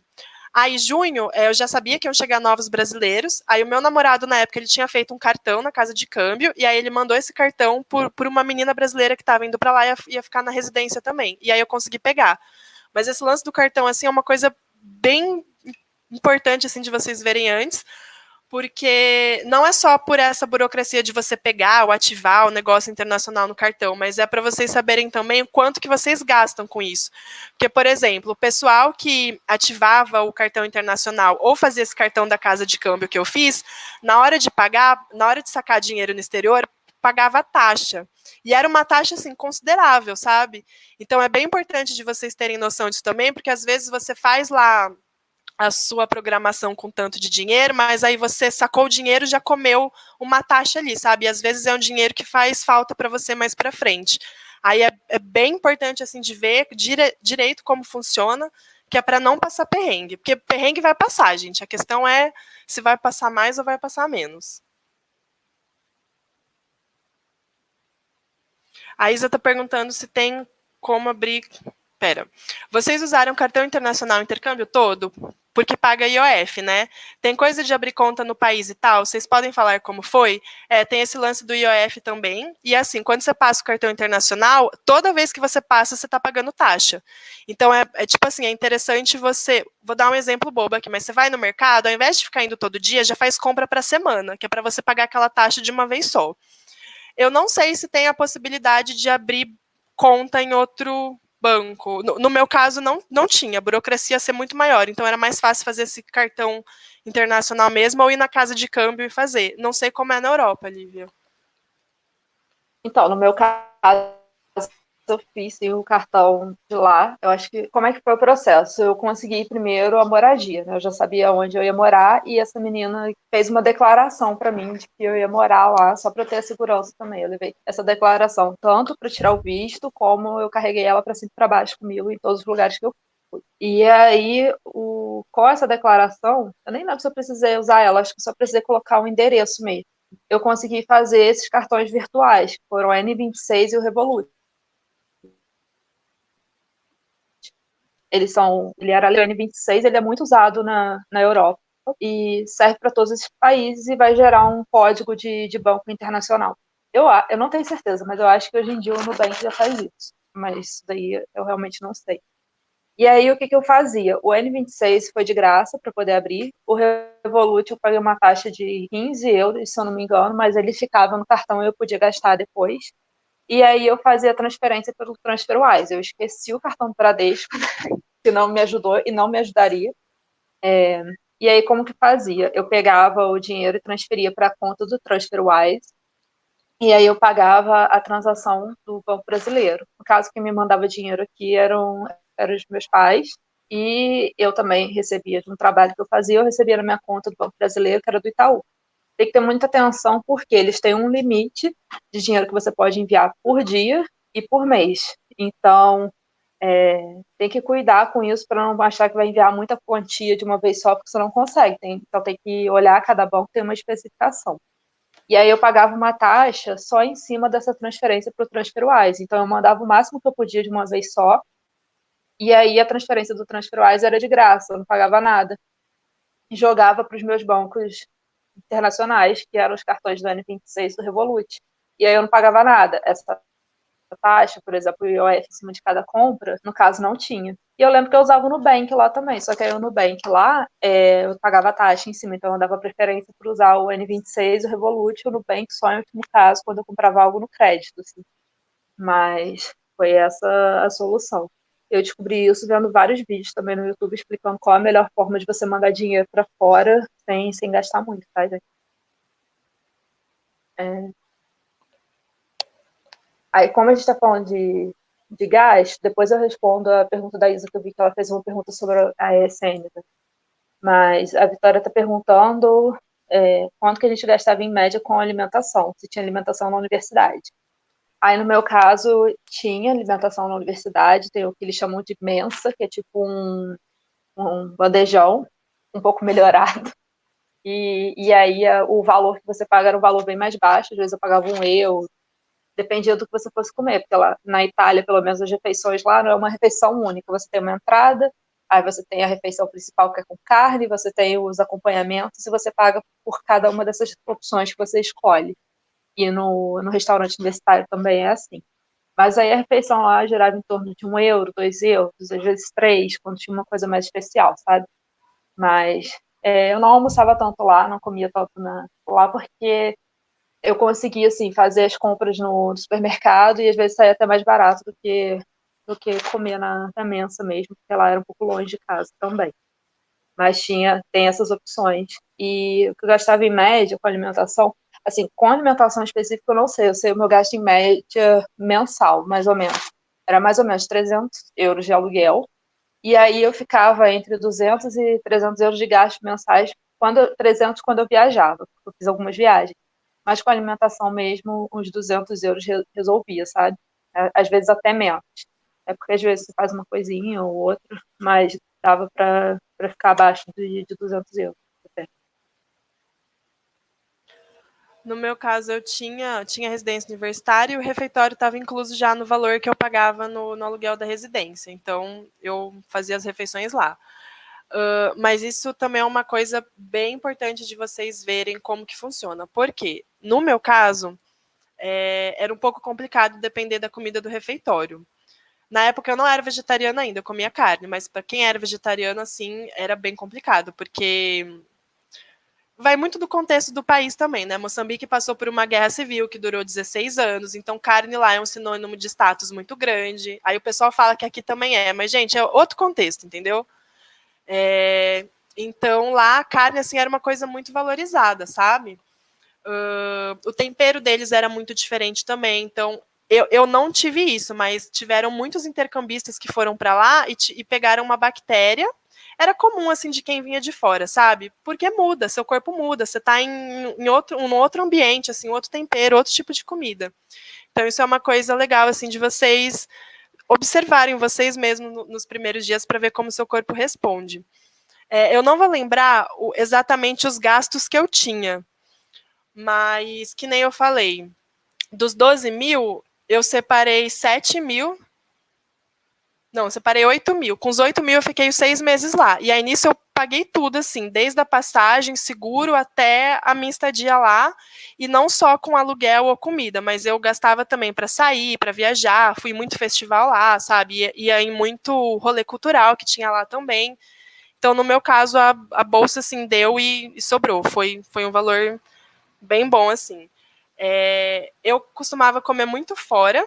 Isso era uma coisa que eu sempre falo, porque eu achava que comer lá era uma coisa bem barata, assim. Na época eu falei, né, que eu comia carne. Gente, lá eu, sei lá, eu ia... tinha um restaurante indiano lá que eu amava. Eu pedia um arroz indiano deles com camarão, eu pagava R$ 20.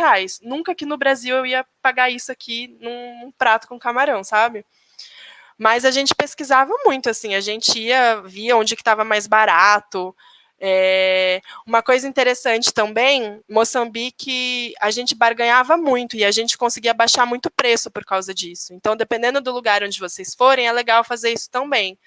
Porque dependendo do lugar onde vocês estiverem, eles acabam cobrando mais caro de estrangeiro. Mas aí você ali barganhando e tal, você consegue baixar o preço. São coisas assim que você vai pegando mais no dia a dia mesmo.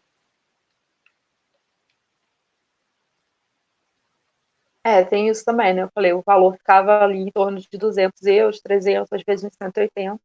Mas os meus gastos mensais, eles eram, assim, com alimentação e tudo mais. Eu sempre comprava no mercado, a marca do mercado, que é a marca mais barata, que era muito boa também.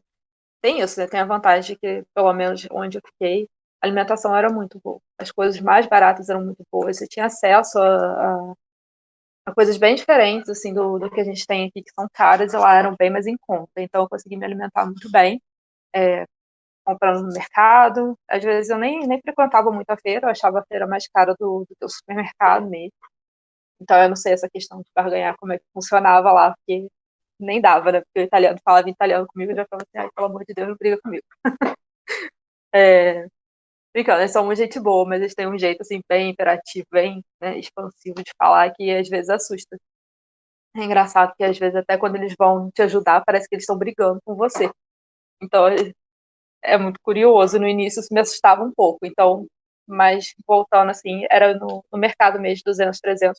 Mas eu não saía tanto para comer fora, porque assim, eu já priorizei viagens ao longo do intercâmbio. Eu consegui fazer algumas viagens. Mas aí eu pensava muito bem. A pizza é maravilhosa na região, mas tá, eu experimentei algumas pizzas de alguns lugares maravilhosos da minha cidade em 6 meses.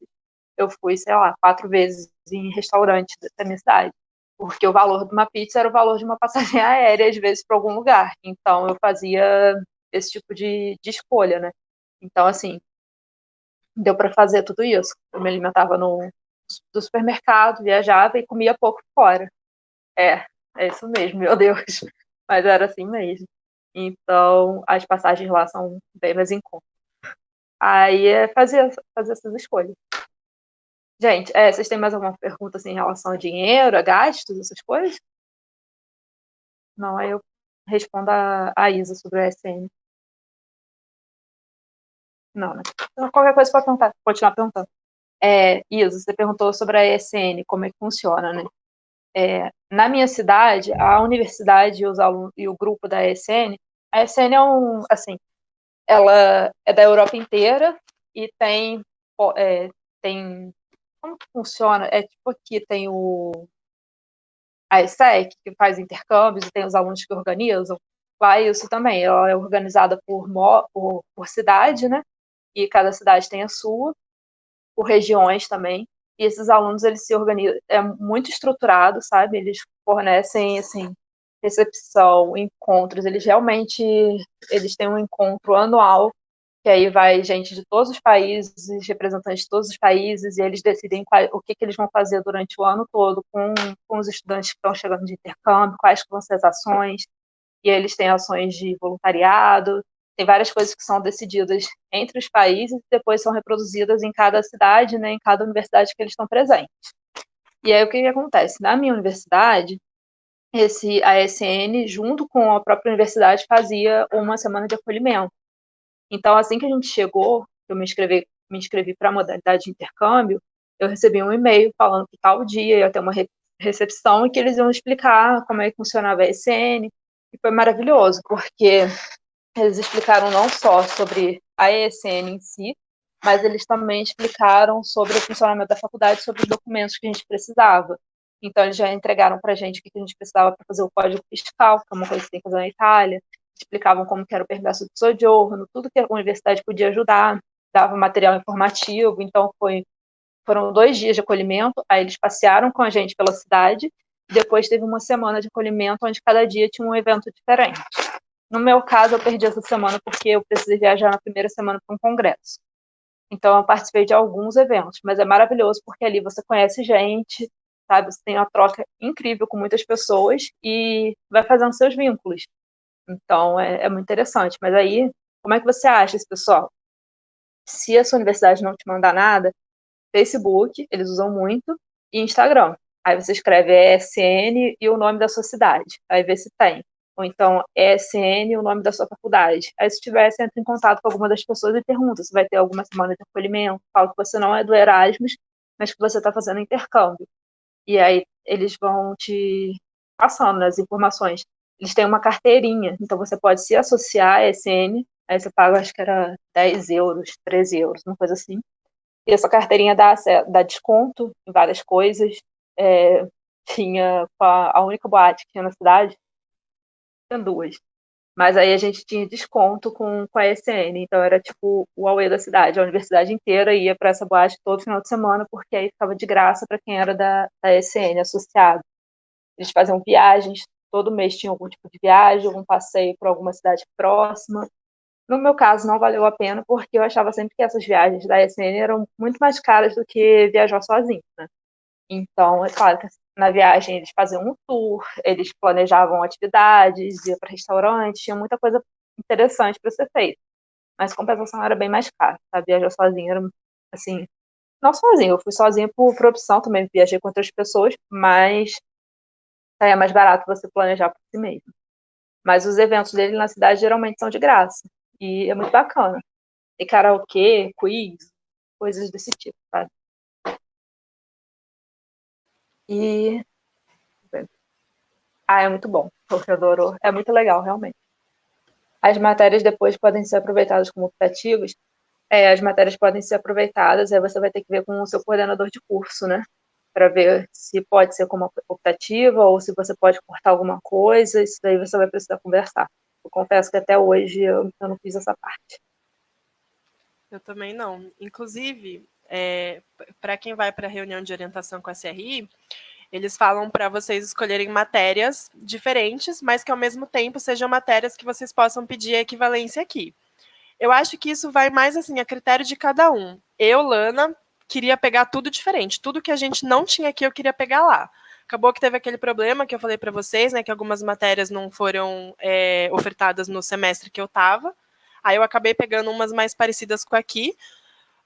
Mas eu não cheguei a pedir equivalência até hoje, mas acho que tem como pedir sim, é só, no caso da psicologia, é só entrar em contato com o Ricardo.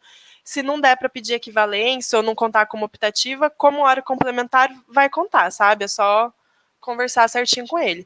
Mas a dica que eu dou é, tentem pegar as disciplinas mais diferentes possíveis, assim, que estejam dentro da área de interesse de vocês. Porque é uma oportunidade única, assim, sabe? Mas aí vai mais de acordo com o que faz mais sentido para vocês ou não, né? No meu caso, eu acho que a disciplina, que é o curso de italiano, talvez entre como atividade complementar e não como optativa, por exemplo. Não sei, tem mais perguntas? A gente perdeu alguma coisa? Acho que não, né? Pelo que eu vi, não. Gente, vocês têm mais perguntas? Porque tem umas coisas aqui do roteiro que a gente montou que eu acharia bem importante falar também, que vocês ainda não perguntaram. Aí, se ninguém quiser perguntar mais nada, acho que a gente pode bater o olho aqui. Vocês passaram sufoco em algum lugar para morar? Nossa. Eu passei sufoco sim, porque, que nem eu disse, a residência tinha horário para entrar, era até as 23 horas.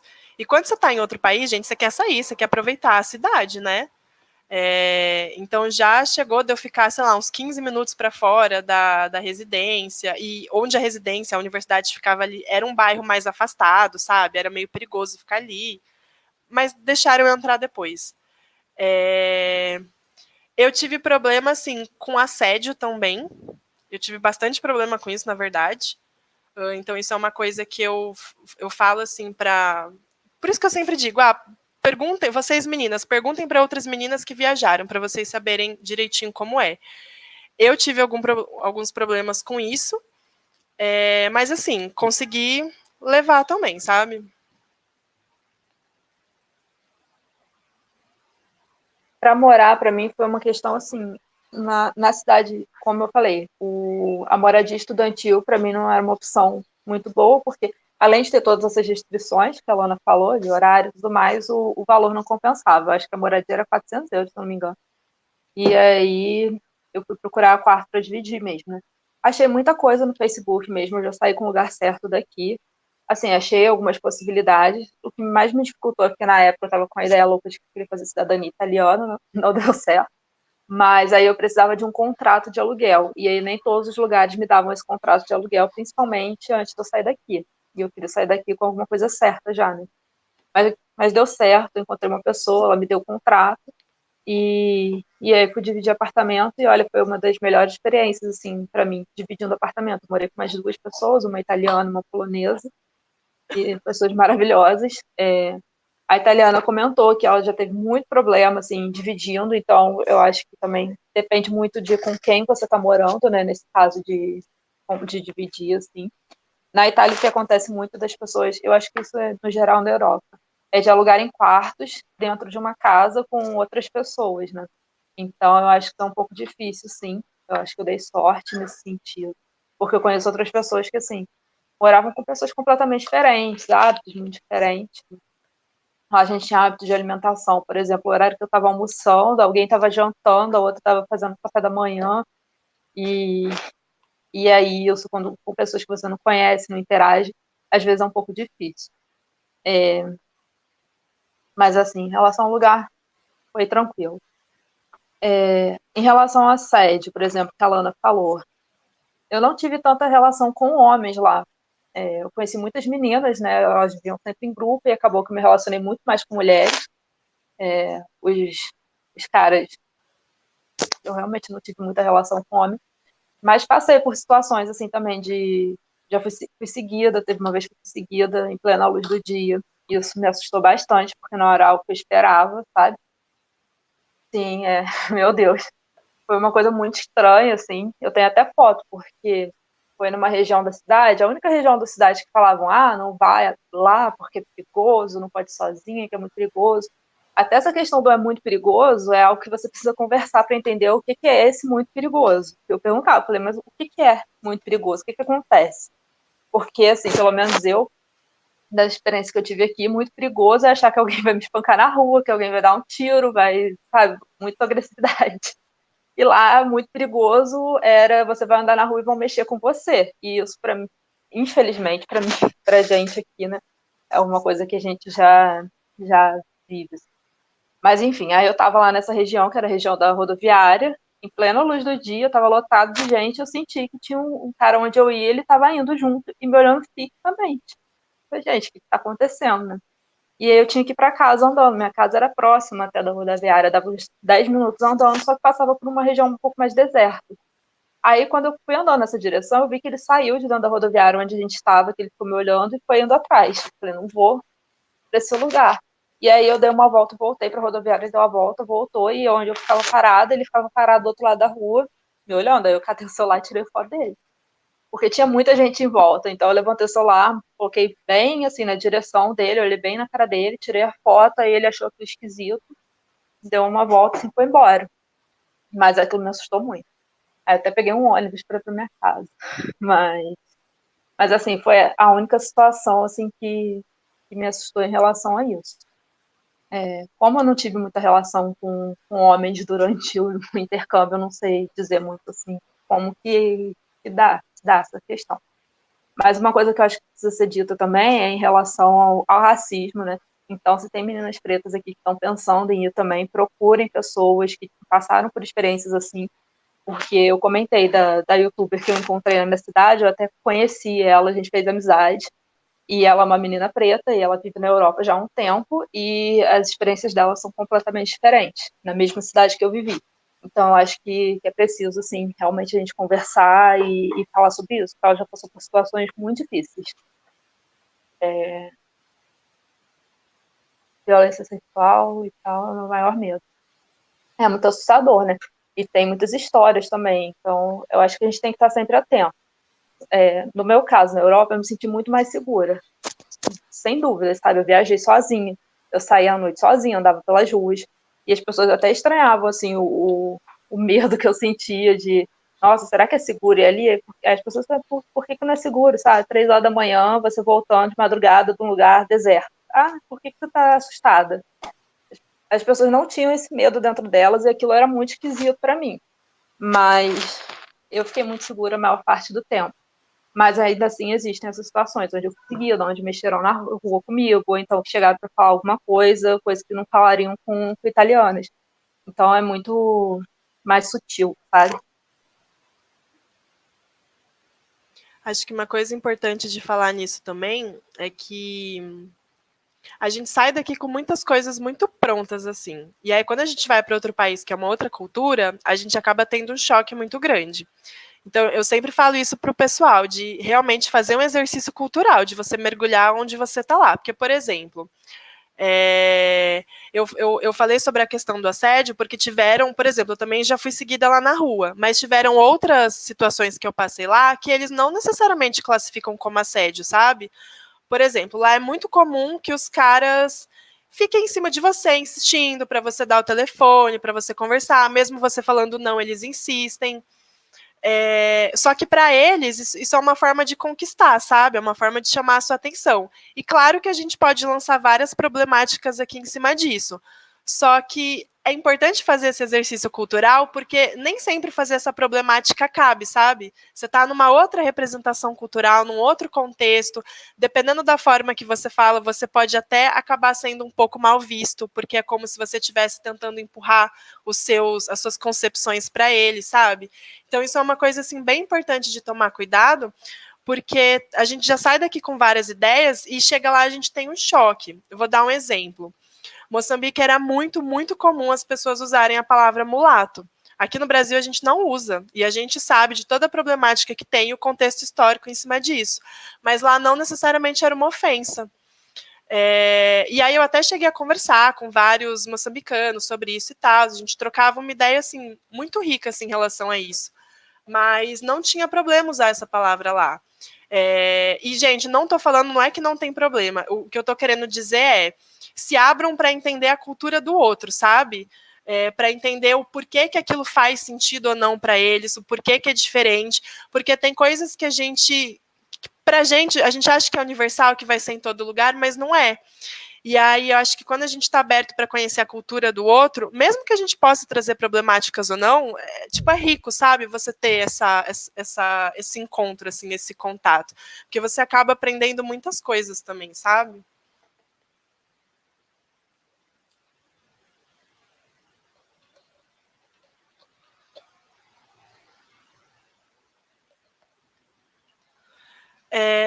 Tem outra coisa aqui que eu até achei estranho, que ninguém perguntou, porque sempre me perguntam disso. Acho que para a Lívia também, que é a questão do CR. O pessoal sempre pergunta qual que é o CR que tem que ter para poder tentar a mobilidade. Gente, não tem um CR certo. O que acontece?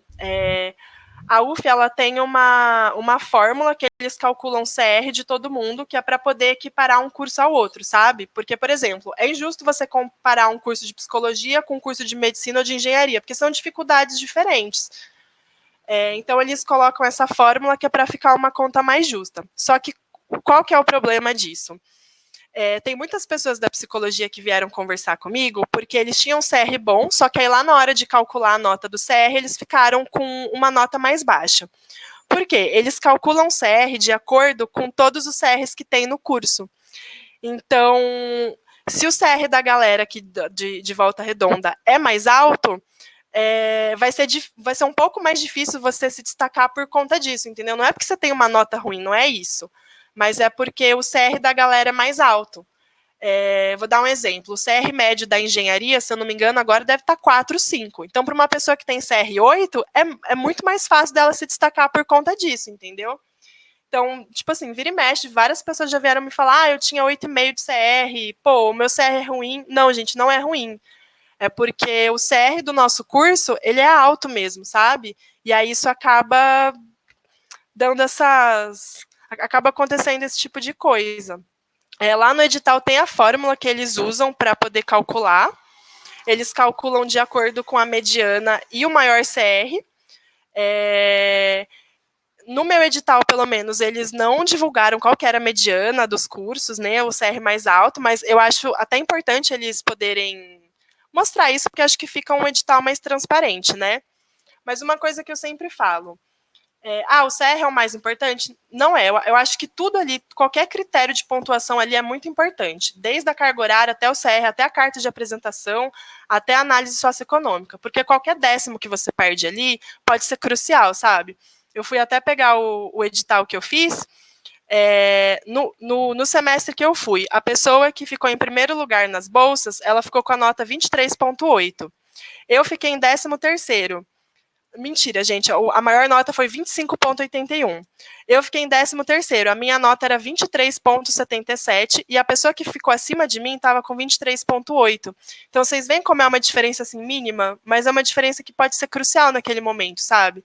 Então, uma dica, assim, que eu dou, tenta manter o CR alto, CR é importante, quem fala que não é mentira.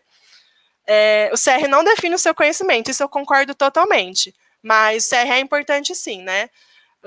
Eu já conheci amiga minha que chegou a perder bolsa de monitoria porque o professor desempatou pelo CR. Eu e a Lívia, a gente fala muito disso, né? Que tem muitos processos de residência multiprofissional que calculam, que pegam o seu CR também para ser um dos critérios lá de pontuação. Então, tipo assim, tenta manter o CR legal, assim, que é importante. A carga horária também é importante. E a carta de apresentação, gente. Escrevam a carta com muito carinho.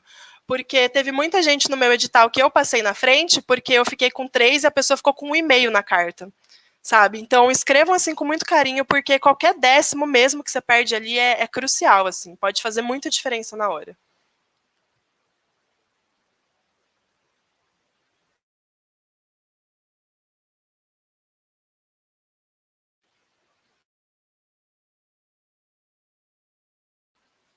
Quer falar mais alguma coisa a respeito disso, Lívia?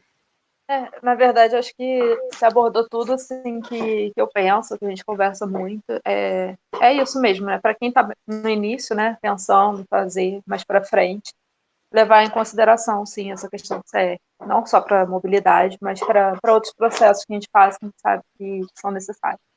Eu acho que isso é uma especificidade muito do nosso curso também, porque vindo de outro curso, eu sei que eu era da engenharia, né? Fiz uma faculdade de engenharia, lá o CR era muito valorizado, apesar da CR ser super baixo, o CR médio.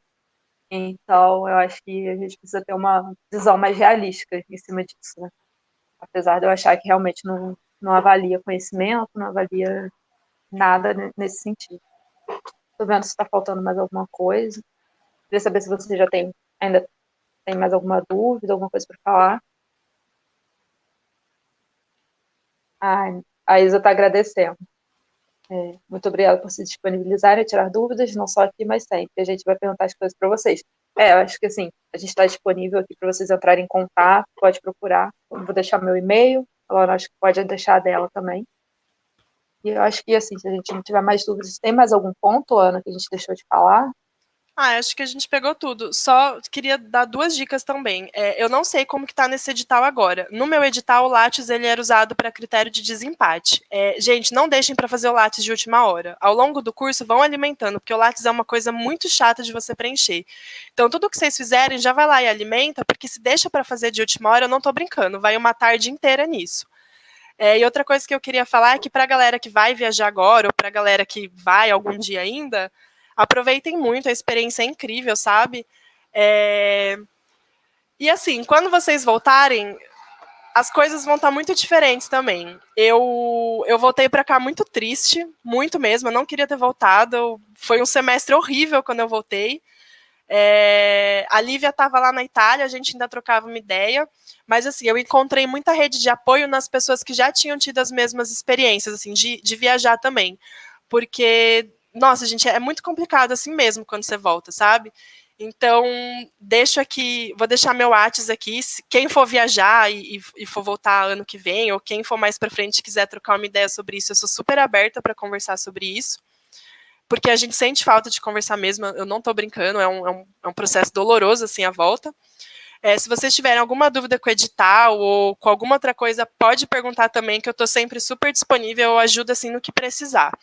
Eu vou fazer o índice lá da documentação que eu falei para vocês também, e quem quiser minha carta de apresentação, eu também passo sem problema nenhum, tá? E se quiser escrever a carta e quiser que eu leia também e dou dicas, eu também faço. Gente, também me coloco à disposição, tá?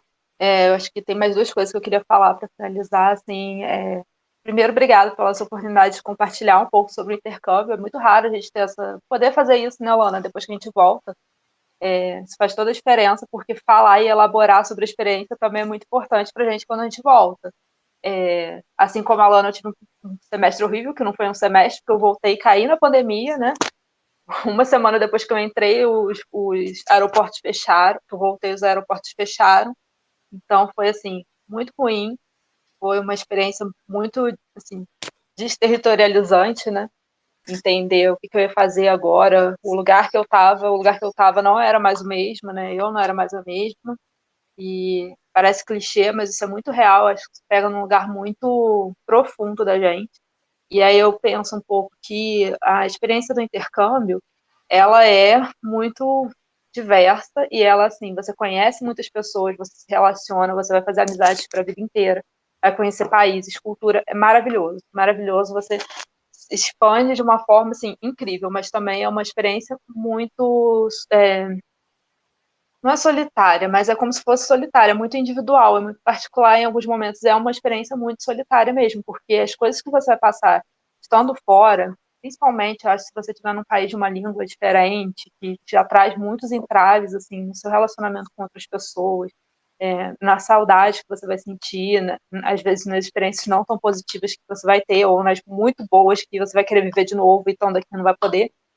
Então, assim, é muito particular. Então, acho que a gente se coloca à disposição para isso também, sabe? Para a gente conversar, para que vocês não se sintam tão sós, assim, nesse processo todo. Tanto de ir, quanto estar lá e voltar também. Porque acho que a gente precisa falar muito sobre o voltar, que a gente fica muito mexido. E que nem você falou, Lívia, quando a gente volta, a gente não tem muito espaço para falar sobre isso, sabe? Então, se vocês quiserem trocar de ideia, a gente troca. Eu estou disponível mesmo, a gente pode encher o saco, pode mandar o WhatsApp que eu respondo. E obrigada pelo CAPTA, né, pelo espaço também, porque é uma coisa bem importante, assim, da gente poder dividir com as outras pessoas. A gente sempre comentava, né, eu e a Lívia, e as outras pessoas que viajaram também, que parece que o intercâmbio é uma realidade muito distante. E de fato é, sabe? Eu não pensava em viajar para outro país, mas eu tive a oportunidade e fiz. Então, tentem mesmo, gente. Tentem, porque vocês podem não conseguir da primeira vez, mas tenta, porque pelo menos a experiência do processo vocês vão ter, sabe? Porque tem coisa que a gente só descobre na hora mesmo. Tenta mesmo, porque eu achei que eu não tinha chance nenhuma e foi, sabe? Então, tudo que der para vocês aproveitarem dentro da universidade, aproveita. Aproveita, agarra e não deixa escapar, porque às vezes, assim, são experiências únicas que a gente vai ter na vida, sabe? Gente, a mesma coisa aqui. Então, só mais uma vez agradecendo e a gente fica à disposição, né?